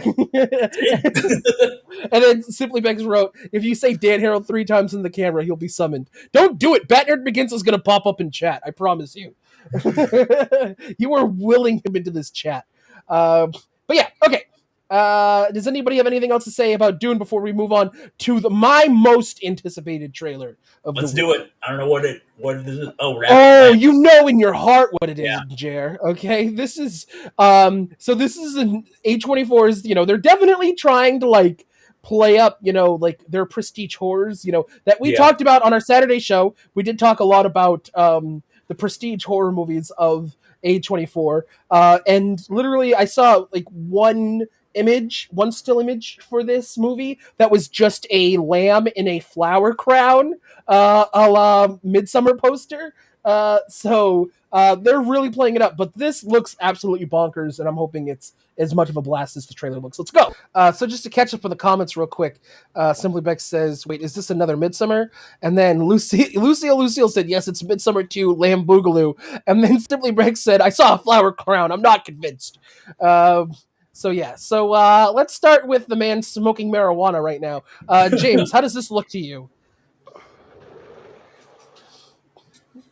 It's good use of God Only Knows by the Beach Boys in a movie trailer. It looks like a movie that's called Lamb, that's very mysterious and thrilling, and I have no idea what the fuck to expect. I assume it's not going to be as subdued and subtle as the movie we're about to review, but definitely more on board with this shit than I am Dune.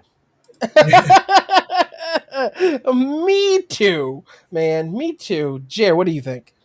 Love my Swedish films. I'm into this. I feel like it could actually be subdued and slow for like 90% of its runtime before shit gets crazy. I feel like it could be that kind of movie. But like, yeah, it's an interesting premise. I think it'll be like an interesting one to watch at least. I kind of trust A24 at this point. They're like Criterion Collection for movies that came out this year.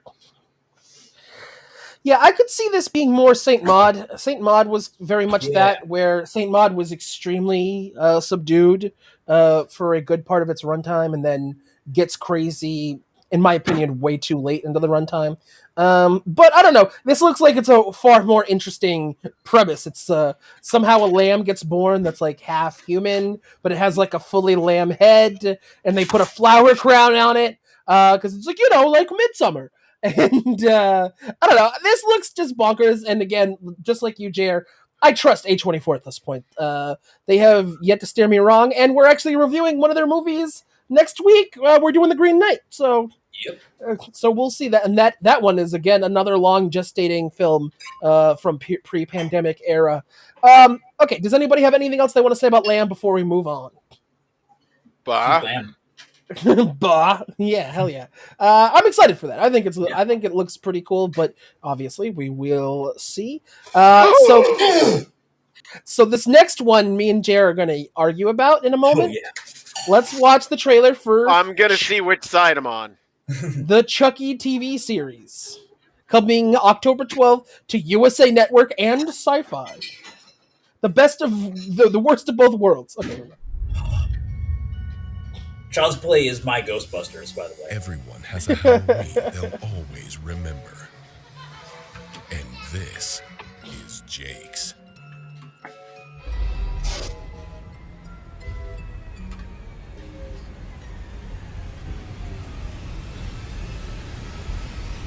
Jake, you into vintage? No, I'm into retro. Oh, what's the difference? About $10. Fair enough. Look at that. Someone took the butcher knife. All right, okay. Hi. I'm Chucky. You wanna play?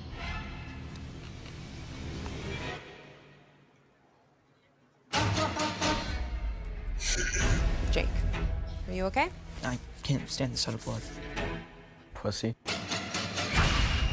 Oh, no, Jake, that isn't quite right. What happened to you, Jake? You used to have friends. Don't forget your boy toy.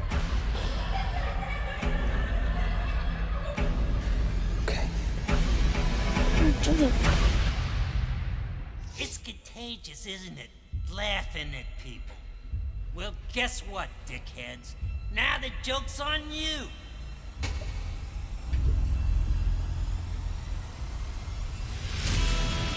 Hi, I'm Chucky, and I'm your friend to the end. What did you do? Mommy says real killing is bad. Yeah, well, Mommy's full of shit. That's funny. Look around you. It's the World Series of Slaughter. Stop. Did you feel that? Everywhere Jake Wheeler goes, death seems to follow. This creepy doll just creeps me the hell out. It's kill or be killed. Everybody's gotta choose. What's going on with you? You wouldn't believe me if I told you. Chucky. He's gone. Dude, you have a serious doll problem. If you only knew.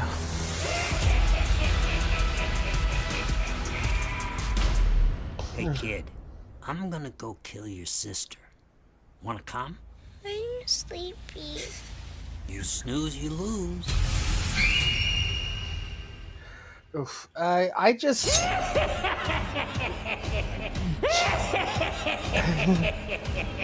Okay, wow, let's stop that. Okay, Jerry, you are very excited about this series. Yeah.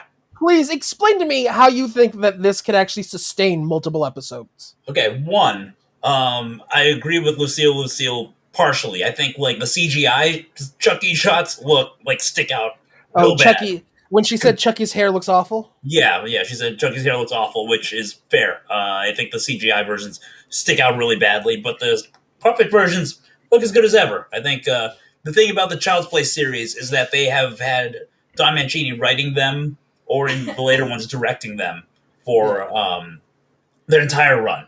Like that's something that you don't see in horror like series or any of the major ones. Like there's a consistent through line, a consistent artistic voice going throughout them, even as they vary in tone or whatever. So I think he knows what he's doing with this character and with this story. What this doesn't tell, the trailer doesn't tell you, is that this is a continuation of all the Chucky stories, including the past two, which have been Curse of Chucky and Cult of Chucky, which were excellent underseen movies. And it also, these movies are going to bring back Jennifer Tilly as Tiffany, his bride, and Fiona Dourif, who was the protagonist of the last two movies. So I think there is a consistent through line, and I think like everyone involved knows what they're doing. So I trust them a lot, and I think this is like going to be a little bit of a Twin Peaks kind of thing, where it's like a small town mystery where they don't know why someone's getting murdered, but we know it's Chucky, and it's like, who are they going to find out? Like I think people underrate like the scary part of Child's Play, which isn't like a killer doll, but it's the idea of knowing that bad things are happening, but no one believing you. And I think this gets back to that a little bit in a way that can be like compelling for like, I don't know what it's like in an 8-episode season or something like that. So I'm hyped for this. All right.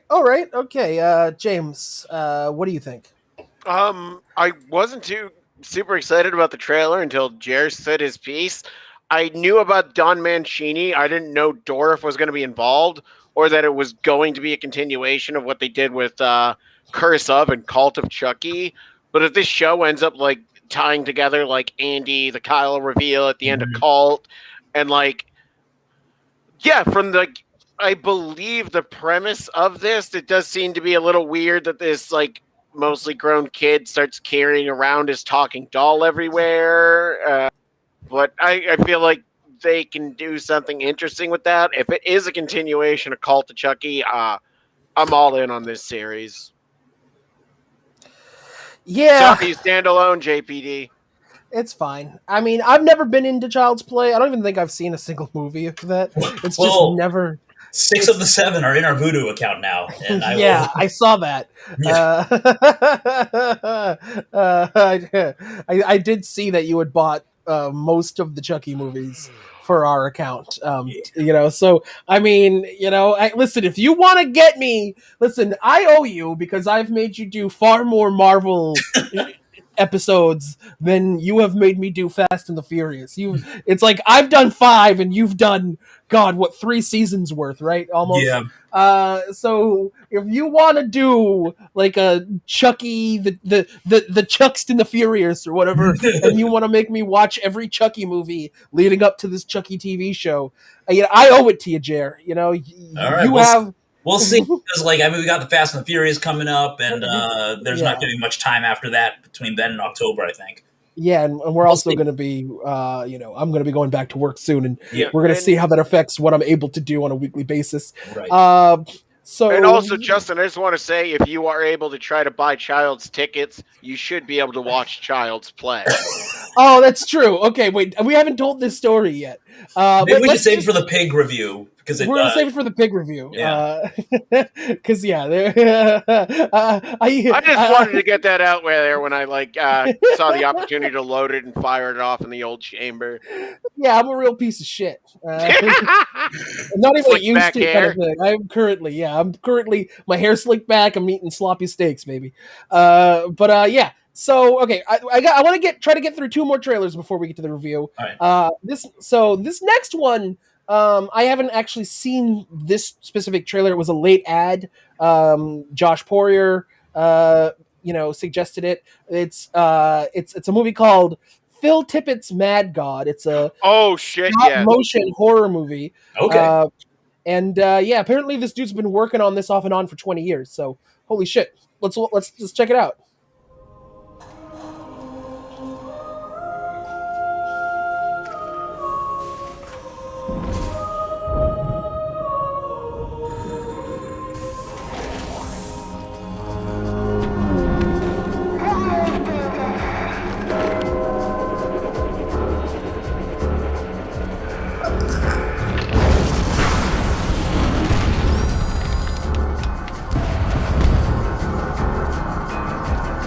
years, apparently, actually.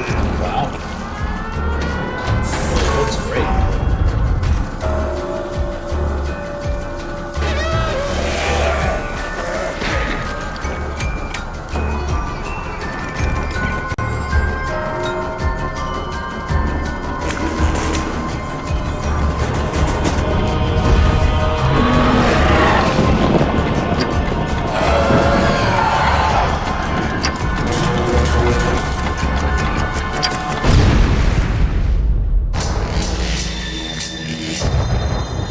Damn, dude.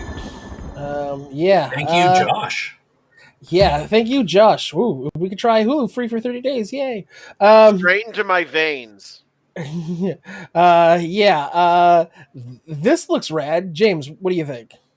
Straight into my veins right now. Straight into my eye holes.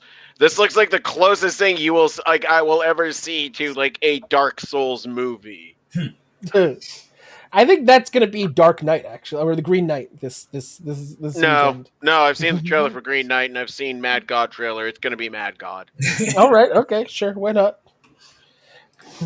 Not a lot of men in suit and armor in the in the Mad God trailer, but go off. Dark Souls just ain't suits of armor, baby. I've never actually played a game, so I know. Jer, what do you think? Yeah, this looks great. I mean, we talked about this last week. I love stop motion, and like this looks like right up my alley as like a really unique and like singular like experience. So yeah, I'm into it. I hope that my only fear is that I just hope that it plays somewhere near me. That's all I care about right now. Which living in Boston is actually a really good area for that, because I feel like Coolidge Corner picks up a lot of awesome stuff. Yeah, or like we got the a lot of Bronx. art house theaters, so hopefully one of them gets it. And I'm pretty Davis, sure all of them the survived Somerville the pandemic. Theater in Davis is supposed to be coming back too.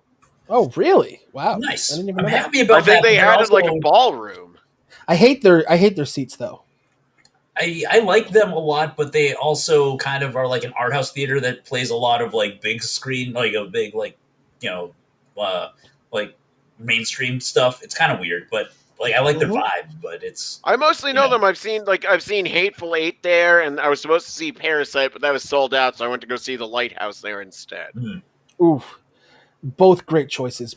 Yeah, Lighthouse I actually prefer, although I do love Parasite, but goddamn, I still can't tell you if I like The Lighthouse or not, but I will not. The Lighthouse. I can tell you I will never forget The Lighthouse. Yeah. I just can't tell you if I like it or not. Oh, I love it. I think fair. It's and I tried to call it a horror last Saturday, and Jerry yelled at me. Hey, it was covered by dead meat. I didn't yell at you so about that. I lose. yelled at you because you kept you Fierce rates about fucking slasher movies, and you're like, mate, let's get a gauge on what you guys think about horror. I'm going to show you a bunch of A24 movies by the same two directors. 3. Yeah, there were some Robert Eggers ones in there. Yes. Anyway, but yeah, and also so Simply Bex wrote Chucky for family stab, and then Simply Bex wrote 30 years question mark. This movie and I were conceived at the same time. Maybe this is your long lost twin, and it's Mad God.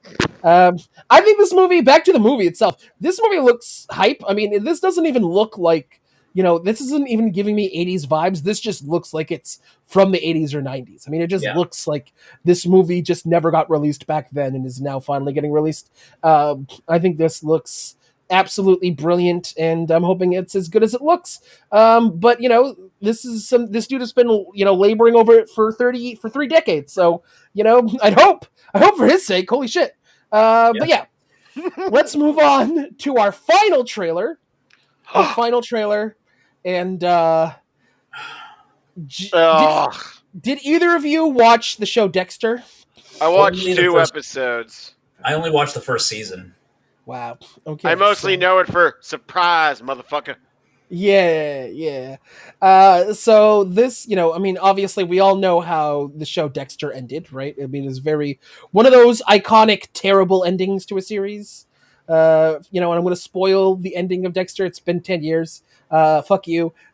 He renounces his life as a serial killer and goes off to be a lumberjack in the wintry north somewhere.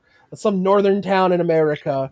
And so one thing, so this is a limited series. It's a 1-season, full narrative. They said it's called Dexter: New Blood. They brought the original showrunner from the first 4 seasons back to do this.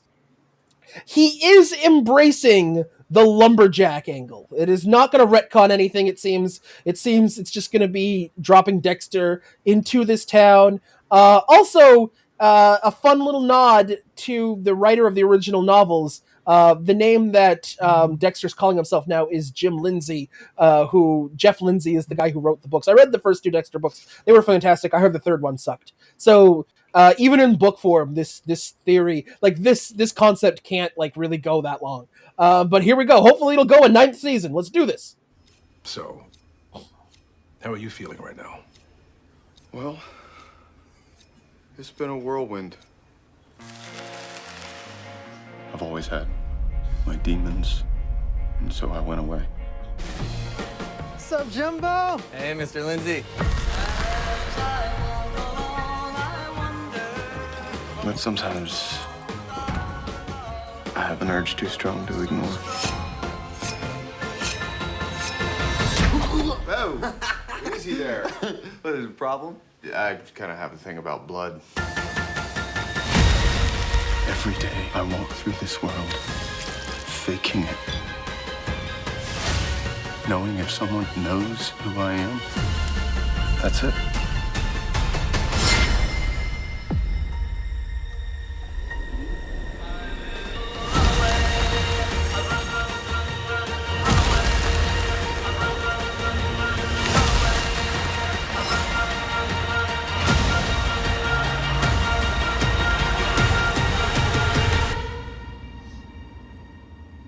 This is all about blending in.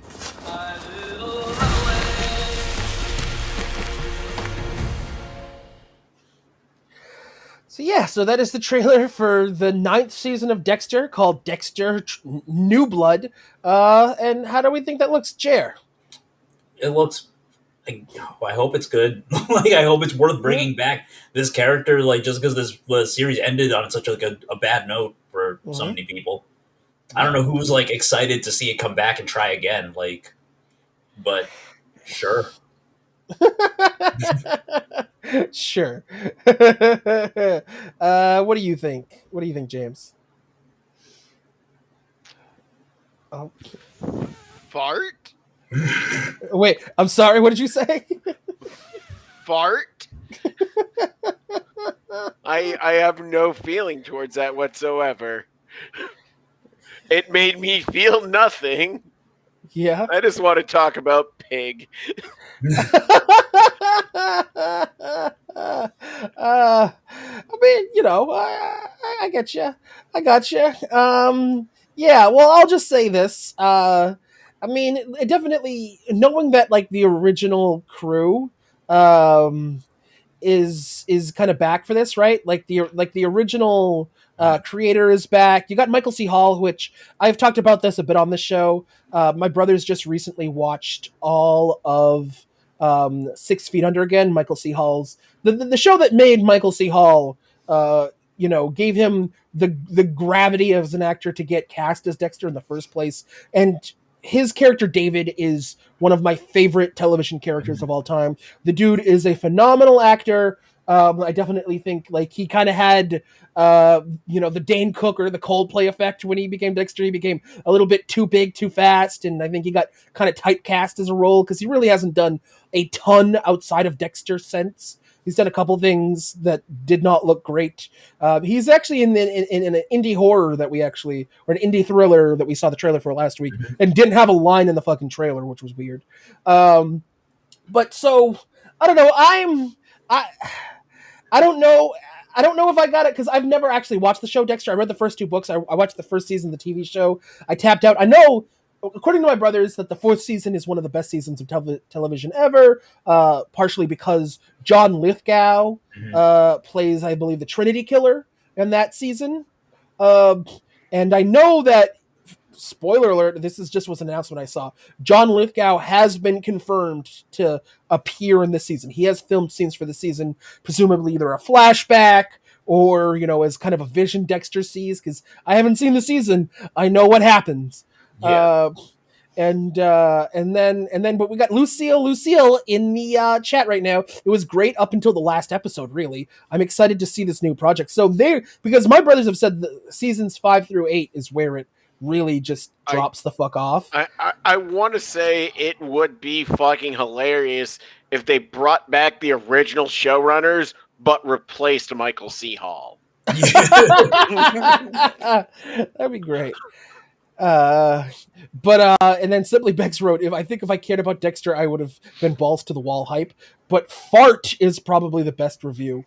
I don't know. I think that this is everything they've released, because this is the first trailer that I've actually been able to show on here. I've been monitoring this because they've put out a couple 30-second teasers that are just weird out of context scenes that just kind of go nowhere. I'm waiting for some actual synopsis of what this show is actually supposed to fucking be, because I really don't get much other than he's Dexter and there's snow around and he's killing again. I think that is what it is, though. I think it might just be like a re-origin or something like that. Like he's pushed away the Dark Passenger, but now he's going back to his old ways, and then he probably winds up at the status quo of being a murderer again by the end of the season.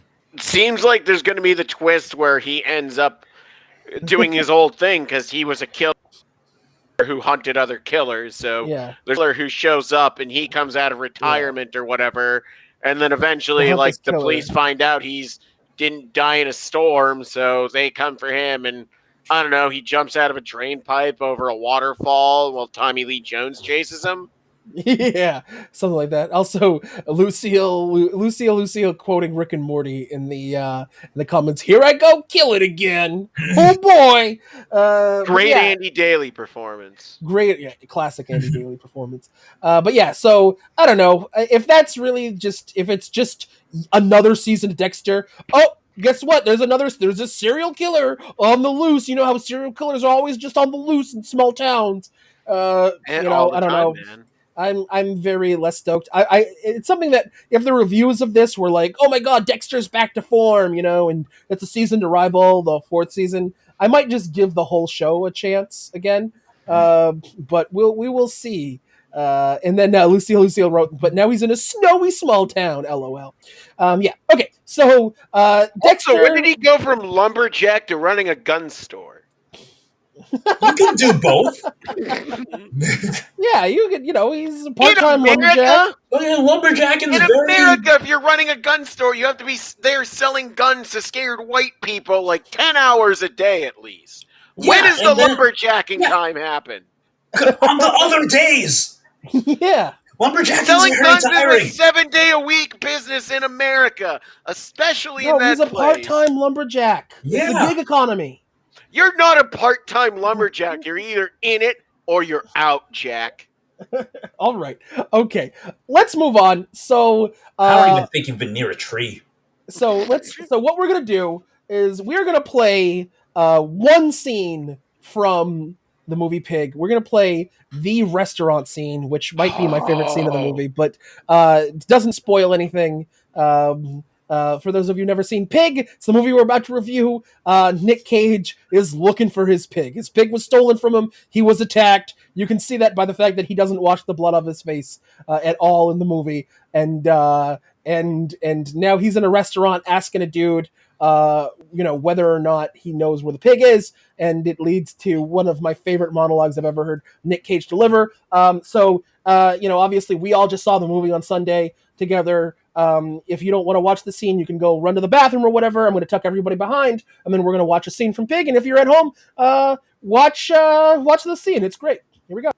There, so good. Such a great performance, and just Nick Cage just proving that he can just fucking act with the best of them. Should I tell the story now before we get going on this? Yeah, we should definitely. So before we get started on the review, and we all really love this movie,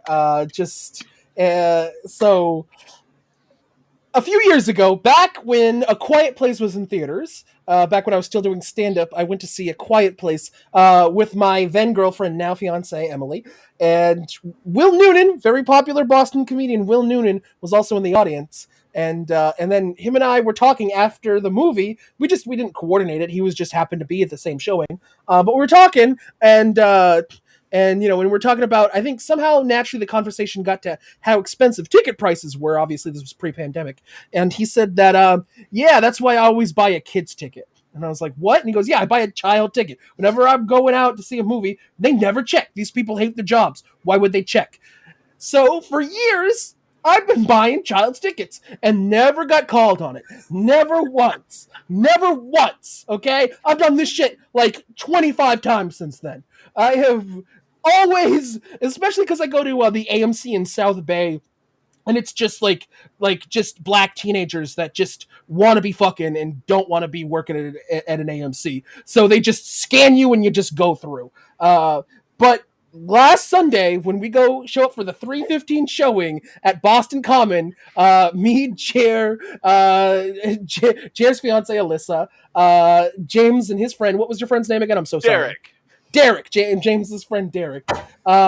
We just get this like fucking teacher's fucking pet ass, fucking just stuck up white girl who's like, excuse me, did you know that you bought 3 children's tickets? And I was like, and I was on multiple edibles. I was high out of my fucking gourd because I had taken that shit like 2 hours before, and then had just been literally wandering down through downtown Boston with unbeknownst to me, my fly down. Apparently my fly had been down, presumably since I left the house. I could not tell you. I could not clock. I'm pretty sure I zipped it up before leaving the house. At some point it went down, and it stayed down. Who was the hero who noticed and cared enough to tell you, by the way? Because I had a whole conversation at this pot shop about Rick and Morty with these motherfuckers at this pipe shop right up the street, and they fucking said nothing. These sons of bitches. And we bonded over our love of BoJack Horseman. Anyway, so she like takes me, and I was like, oh, I'm so sorry. But here's the thing, I think it helped me because I think child's ticket, no fly down. She's like, no, he's trying to pull one over us. But child's tickets, fly down, this motherfucker's an idiot. This motherfucker probably shouldn't be in charge of himself. He should probably be in like a Britney Spears type conservatorship type program. Honestly, like, I had no idea what was going on, so I just like walked past the ticket barrier with no scanned ticket to hang out with Jared and Alyssa because I haven't seen them in years to talk. Mm-hmm. Derek went with you, and Derek could play a convincing adult to you as like a man-child with your fly down. So yeah, I just let him work his magic on that one. So I was just high as shit, standing at the counter at the AMC, like, I'm so sorry. I'm so embarrassed this happened. I did not mean it this way. And she's like, but whatever. She didn't kick me out or anything. They still want to sell the tickets. And I'm sorry, but Will Noonan pointed it out. When he was pitching this idea to me, and blame Will, I'm totally blaming Will. I'm taking no responsibility for anything. It's all Will Noonan. So did Will pull your fly down before you left Will the house? Noonan. Yes, Will Noonan. It's like, buy child's ticket and zip. Here you go, buddy. Go out in the world. Shit. Yeah. But it's like, because the theater, the studio makes all the money. The theater doesn't actually make any of that money. The theater makes money, so I always make sure to buy, like either a bottle of water or popcorn or a soda. Usually water lately, because I'm trying to drink less sugar. And so, that's what I do, and I've gotten away with it. Until the one time where I had just multiple people that it would have been an embarrassing situation. And then made even more embarrassing when I was on the escalator and James was lighting me the fuck up in front of everybody, which it absolutely deserved. Absolutely deserved. And I was right there with him. I was like, no, I deserve this. This is what I would be doing I said to is, to somebody be else. fair, Justin, if you had tried this with a clean-shaven face and your fly down, you probably would have gotten away with it. Maybe, who knows? But you did say you did make some joke about your fly being down, and I was like, oh shit, I did not know that. Yeah, so there. That's the story of how I paid full price, 3 full adult tickets price for a movie for the first time since I think 2017. When did A Quiet Place come out? That's been forever. Yeah, 2017. And by the way, Derek and I 4 thank you years. very much for those 2 full price tickets. You're very welcome. You're very welcome. Yeah. So that's that story. Yeah. So blame Will Noonan. Hashtag cancel Will Noonan. I like I said, I take zero responsibility for any of that. Especially the fly being down. That was ghosts. But here we go. Let's review the movie. So how we do our movie reviews, James, you've never been on the show before, so I'm going to tell you, we do it in 2 sections. Initial thoughts and then final thoughts and rating. And our initial thoughts, we try to keep everything as spoiler free as possible. So please, without spoiling anything, what is your initial thoughts on the movie Pig? So initially going into it, like, I was taken in by the opening, like the beautiful scenic view of like the Pacific Ocean or like the waters near there. It's not unclear what type of body of water he lives off. It does seem to be more like fresh water than seawater, but I don't know about the lakes of Oregon. That's beside the point. Yeah, like it's a really nice, like, slow burn intro to the character. You get to see the pig, who's adorable. You get to see, like, he's doing his truffle thing. There was a point I mentioned, like, when we were leaving the theater, where I thought, like, based on his character design, the way he lived, his occupation, that this was going to be, like, set in maybe, like, the early 1900s, something like that. But then you get the reveal of, like, the other main character who's driving a sports car. And I'm like, oh, okay, he's living in the modern world. And then just as it went on, it was nothing like I expected it to be. And I could not have been happier about that. Yeah, I mean, completely not what you expected it to be. Yeah. At all. Anything else? There were, I don't want to, like, this will come into the, like, final thoughts probably, but, like, there were, like, maybe 1 or 2 moments where you got, like, okay, this is the Nicolas Cage energy I expected coming in. But other than that, like, no, like, his performance blew me the fuck away.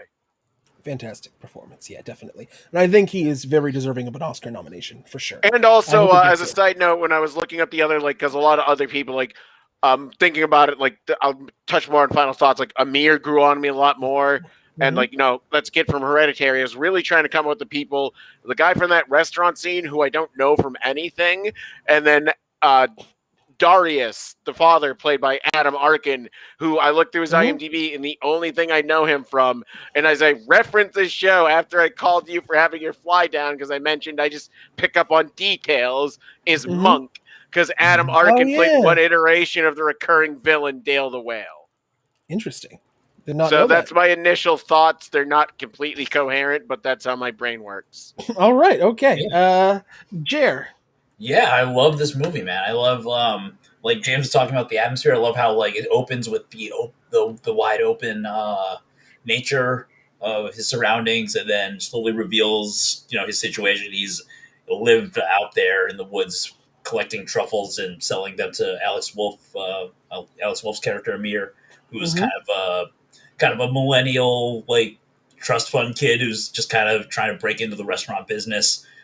He's very obnoxious, and it's unclear how they know each other, really, how they, like, introduced to each other. It's weird. But, like, yeah, and once the pig gets going, it just confounds your expectations, like, throughout. Like, the movie kind of sold it as, like, a John Wick clone. And there are some parts of the movie where it seems like it's going to go in that direction, but it never does. It always veers away into a different, like, thing. It's like, if I said this before we started the show, but it's like if John Wick, like, took its theme seriously and was actually about a guy losing his wife and then his the pet that reminds him of her, in a way. So it's beautifully done. Nick Cage is amazing in it. He has a couple great, like, monologues that I think are, I think he's worth an Oscar nomination, but I don't think he's going to get it because it's come out so early in the year. And yeah, I think it's you never know. Yeah, you never know, but it seems unlikely to me. But like, yeah, it's I feel like really, sorry to cut you off. I unmuted myself, but yeah, it feels like the Zodiac curse. Like the year Yeah. Zodiac came out, like was objectively the most stellar movie of that year, but it came out in fucking January when nothing comes out. yeah. This came out in So- July, so it's not 1-to-1, but yeah. Off, but I think it's unlikely to. I think to me, but like, yeah, it's just a beautiful movie, and it's just it kind of is about like living truthfully, and I think it's kind of has the same lesson as Soul, but I think it's a little more it's a little bit of a lighter touch than what Pixar brought. For sure. And just real quick before I just start talking, so this is Adam Arkin's filmography. So I'm just trying to like figure out what I know him from. I did watch a couple episodes of The Act and got bored. Santa Clarita Diet, I saw him. I watched every episode of that. I love that show. Fargo, he was in Fargo season 2, which I had seen. I don't remember his character though. Yeah, he was only in 3 episodes. He was in Masters of Sex, which I saw some seasons of. Yeah, let me see. And then Sons of Anarchy, never watched that. He was in A Serious Man. Oh, yeah. I've never seen that. Just trying to get I remember down to... the role he plays in A Serious Man, but I don't remember, like, Baby Bob. Oh my god, that fucking show. He was also in the show 8 Simple Rules for Dating My Teenage Daughter as the principal, apparently, which is a very apt role for him. He definitely has principal energy about him. West Wing, Monk, Dale the Whale. By the way, yeah. 3 actors portrayed that character on the show Monk. So that's the Monk version of the Mountain from Game of Thrones, apparently. But yeah, okay, and Northern Exposure, hey. But yeah, so I don't have a ton to say about this movie, and I think right now, I'm just to even talk about it, I would need to just kind of get into the spoiler zone, although right now it still says Black Widow spoiler zone, because we didn't even do a spoiler zone for Space Jam 2, because it's like, fuck you. If you're mad about spoilers for Space Jam 2, maybe you should Space Jam your face into a toilet until the bubbles stop. In a video game. Too far? Yes. Yes. In a video game, yes. In a video game that features every WB property. Okay, so yeah, so just spoiler zone. I like it. It's definitely not what I was expecting. Because it looks like John Wick with a pig instead of a dog. Based on the first, based on the big trailer that they released. I'm pretty sure they only released 1 trailer for this. Whereas it's more like the John Wick pacifist run. It's like, I don't know if anybody out there ever played the game Undertale, but you can beat that without killing a single character. And it's like somebody chose that option when speedrunning John Wick. Which was a little jarring at first because it was so antithetical to what I was expecting. So it took me a few days to really like ruminating on it. I do think it is a beautiful movie.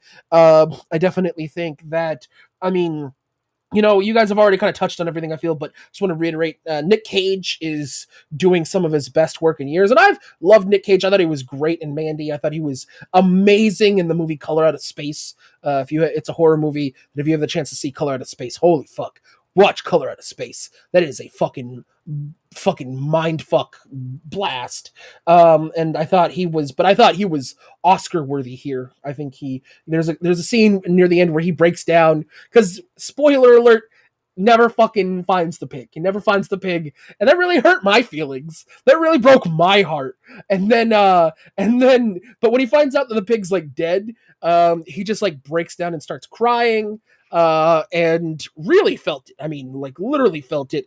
And so I cannot say enough good things about his performance. Alex Wolff also does a fantastic job. And I'm so glad that he got to be in a good movie that came out the same weekend as Old, which he's also in. That sounds less good. Although I want to watch that surely out of just pure fascination, because I hear that it's just visually stunning with the worst dialogue you've ever heard written down. So M. Night Shyamalan film. Yes, apparently. So I can't wait to see that when it's at a place where I can see it for free, because I don't even want to buy it. Maybe Jer will buy it for the voodoo. Who knows? But yeah, so this movie, very just beautifully shot, extremely beautifully acted. Definitely more of a meditation on loss than I was expecting. It's very much about, kind of just dealing with loss, dealing with trauma, getting over it. Adam Arkin plays Alex Wolff's dad, and it's definitely about, kind of them kind of getting over their shit with each other a little bit. It's also about like the power of a well-cooked meal. And it has some just brilliant moments from Nicolas Cage. I'm going to go 9 out of 10 with this one. I think this movie was marketed as John Wick, and then it chose Nomadland at every possible juncture, which is cool. Not usually my kind of movie, but I just can't deny that it is a well-made, gorgeous, fantastic movie. But yeah, so I'm giving it a 9 out of 10. James, what do you think?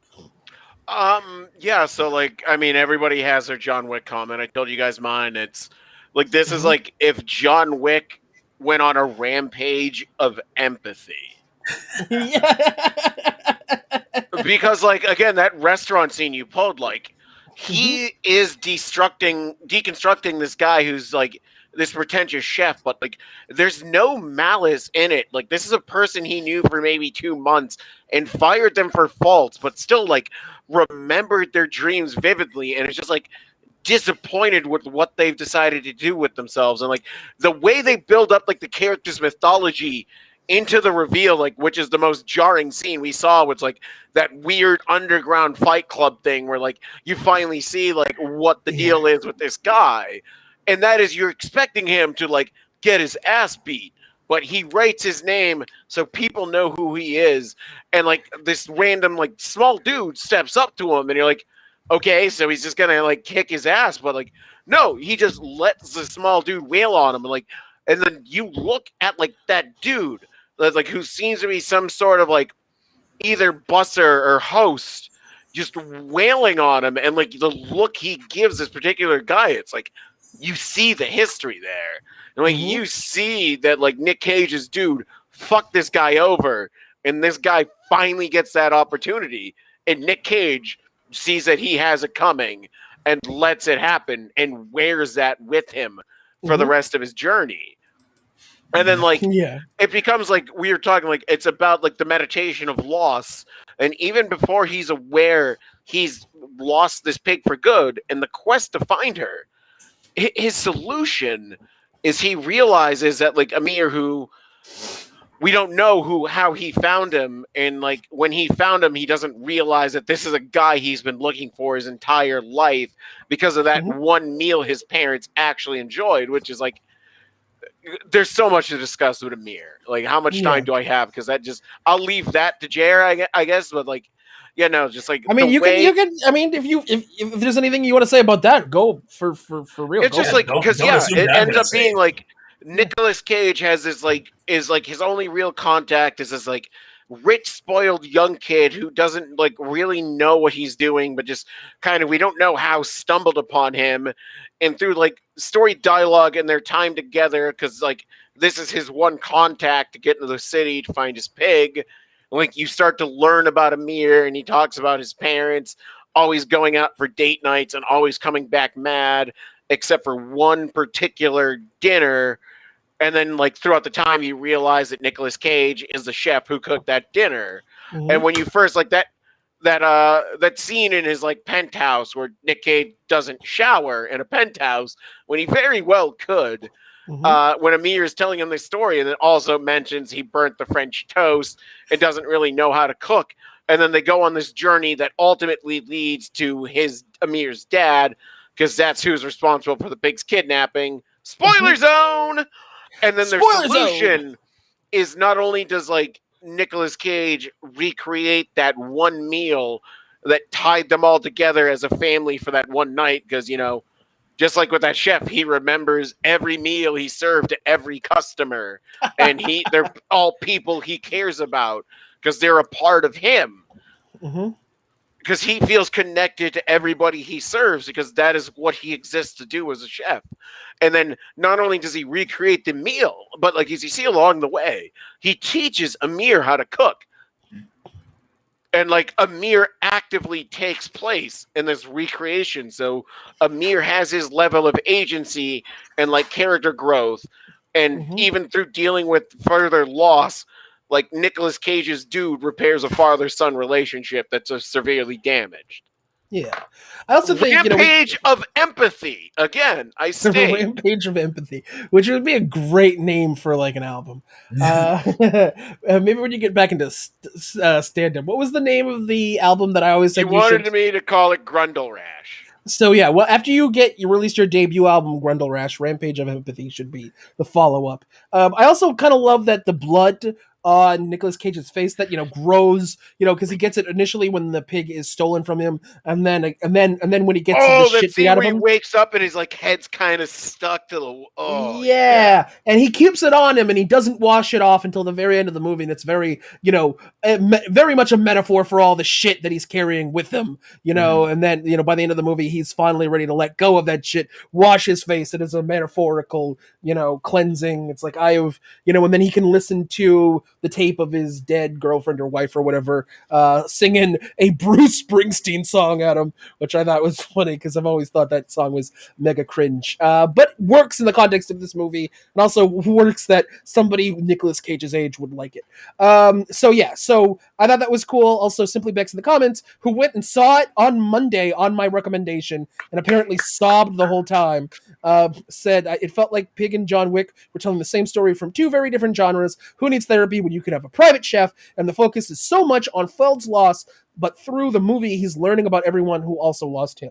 It is a very, very gorgeous, beautiful, well done movie. The two sides of what Beck said, like the two sides of the John Wick, and then I guess we'll just name him Robin Feld. It's literal yin and yang. One side is like the calming and soothing, the other is the raging. Yeah, for sure. But yeah, so what would you give the score out of 10, James? I really hate scoring anything because I think it's fucking completely arbitrary, but since I'm being put on the spot, 10. Fuck you. 10 out of 10. Hey, man, I get it, bro. I get it. Okay, Jer, take us home. Final thoughts. I don't mean that fuck you. That's just theatric because, no, I'm Bart Harley Jarvis. No, I've taken it. No, you said fuck you to me, and now I must burn your land and salt the earth. Okay. For you, I have no land. Neither do I. We're millennials. Yeah, we don't. We live in the city, baby. Capitalism train. Yeah. But yeah.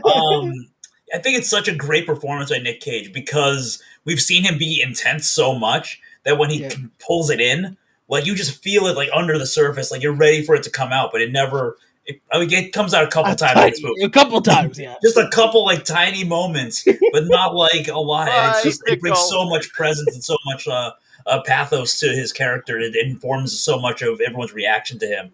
Like, and I love that the river and the nature was cleansing an agent for him. Like at the end when he washes his blood, but also in the beginning of the movie, he washes his hands in some of the ingredients he uses to cook his first meal. Like there's a consistent through line over there.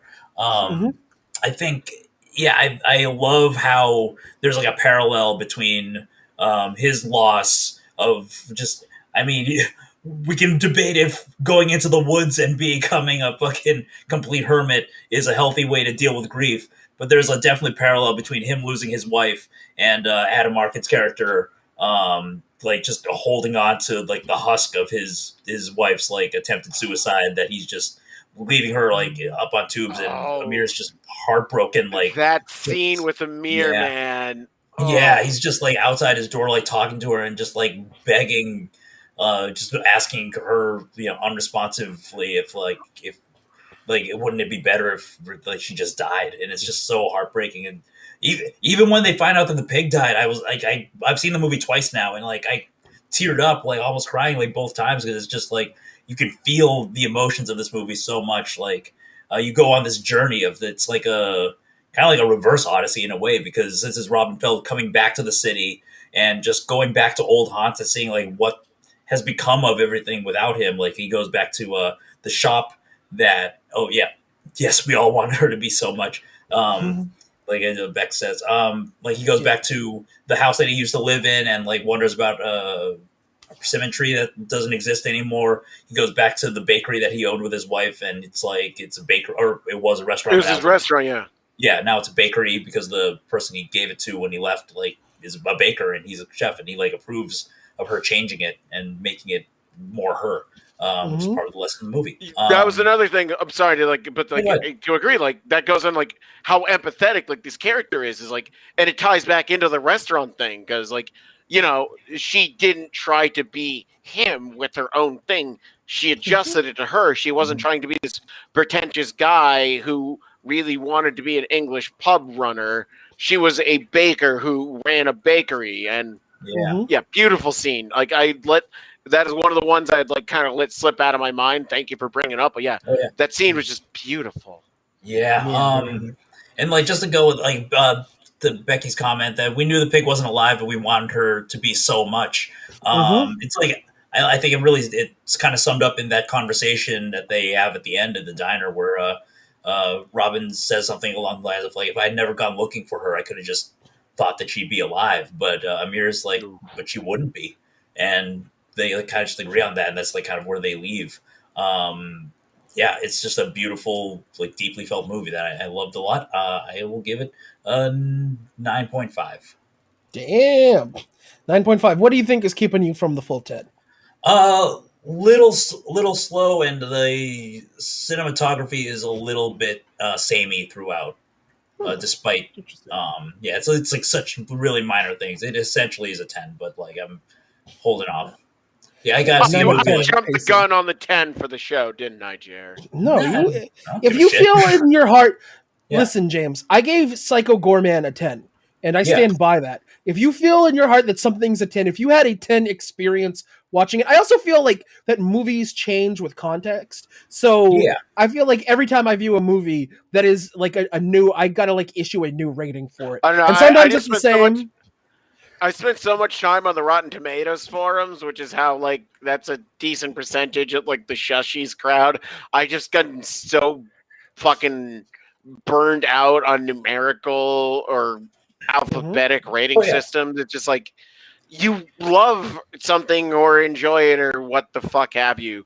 But I do want to tie back again with like that Amir scene when he is, because like he leads Robin to believe his mother's dead, and then we get the reveal she's actually on life support, and he can't go into the room to talk to her directly, but like he's outside the door, and like he's actually kind of like for the first time it seems like delivering good news to her that like he found Robin.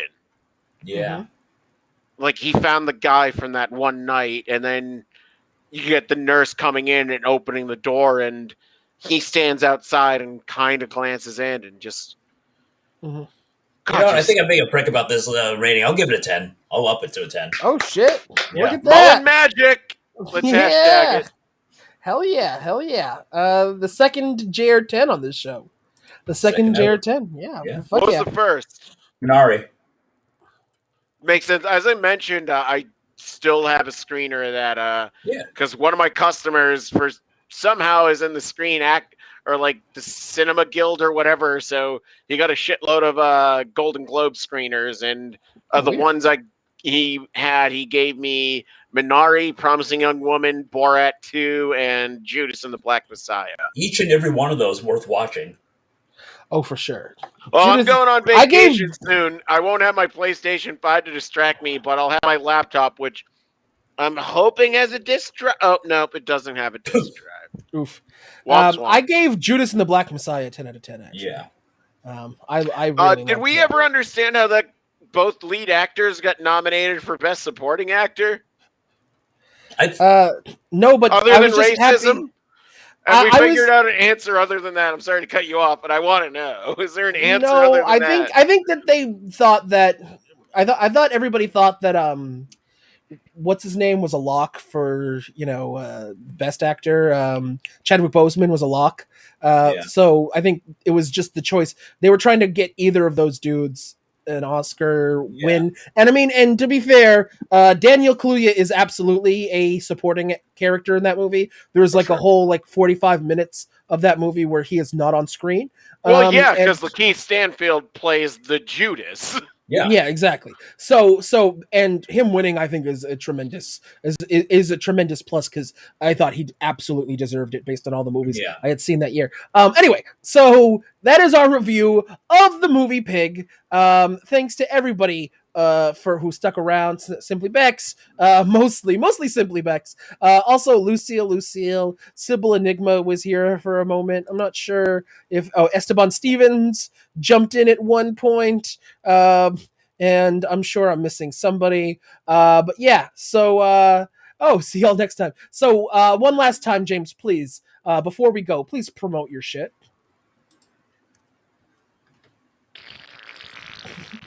There we go. Yeah. Yeah, it works. Stop talking about the Dexter trailer. We're past that segment. You know I got no shit to promote. I might start doing open mics again now that I'm unemployed. Who the fuck knows? Who knows, man? Yeah. Everything I have is speculative. I'll see you out there. Yeah, hell yeah. Yeah, Jared's also wading back into the swamp. I will not be. And here we go. Jared, promote your shit. Do you mean we're not going to Three Amigos this shit now? No, you will be doing this without me. I do not feel like going back to an open mic. I may go an open mic after this, I don't know. But yeah, I have nothing to plug until August 8th. What is it? August 14th.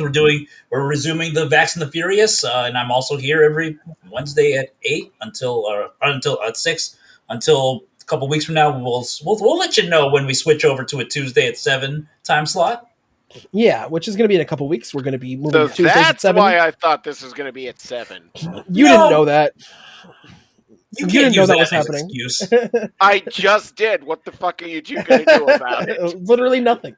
And finally, hey, I'm the big one now. I got a big neon sign behind me. And I got this Loki. Pin that's never coming. There we go, Loki.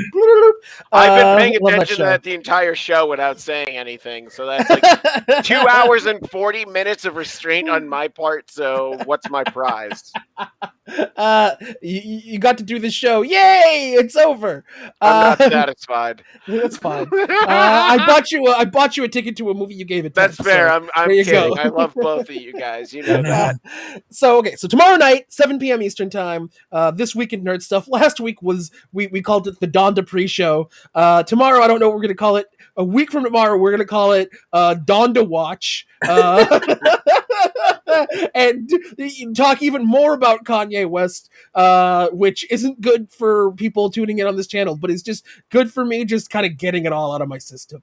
So I can't wait for that. No stream on Saturday night, but Sunday, me and Nick Giasulo are doing a all-day stream. He is bringing over his PS4 to my house. He is hooking up to my TV, and we will be streaming Marvel Ultimate Alliance. We're going to be trying to get him every trophy in the original Marvel Ultimate Alliance game that came out in 2006. Simply Bex has said she will come to my house and play it with us, and a couple other people. Dennis Bruno and his girlfriend Sarah Hoke have also said that they want to come over. And maybe even Dan Harold. He said he might come over for it, or he might just watch it. I would swing by if it was Ultimate Alliance 2. Yeah, I've never played any of these games, and I don't care about them. But I like content. They're really fun. Yeah. If you like the Diablo style multiplayer game with all your fucking Marvel hit characters, they're not really my thing. But again, I know it's I not like content. hours and hours of Smash Brothers until your eyes and fingers bleed. Yes. Oh God, please. Or Nickelodeon All Stars Brawl, if that game's any good. Anyway, so stay tuned for that. That's going to be happening Sunday. Ideally by 11 a.m., probably closer to noon. It'll start. And Lucille will be definitely tuning in to watch. And Simply Bex, yes, please don't murder me. How? Why? But yeah. So yeah. In the meantime, though, thanks to everybody who tuned in and hung out. And I love all of you. Go fuck yourselves. Bye.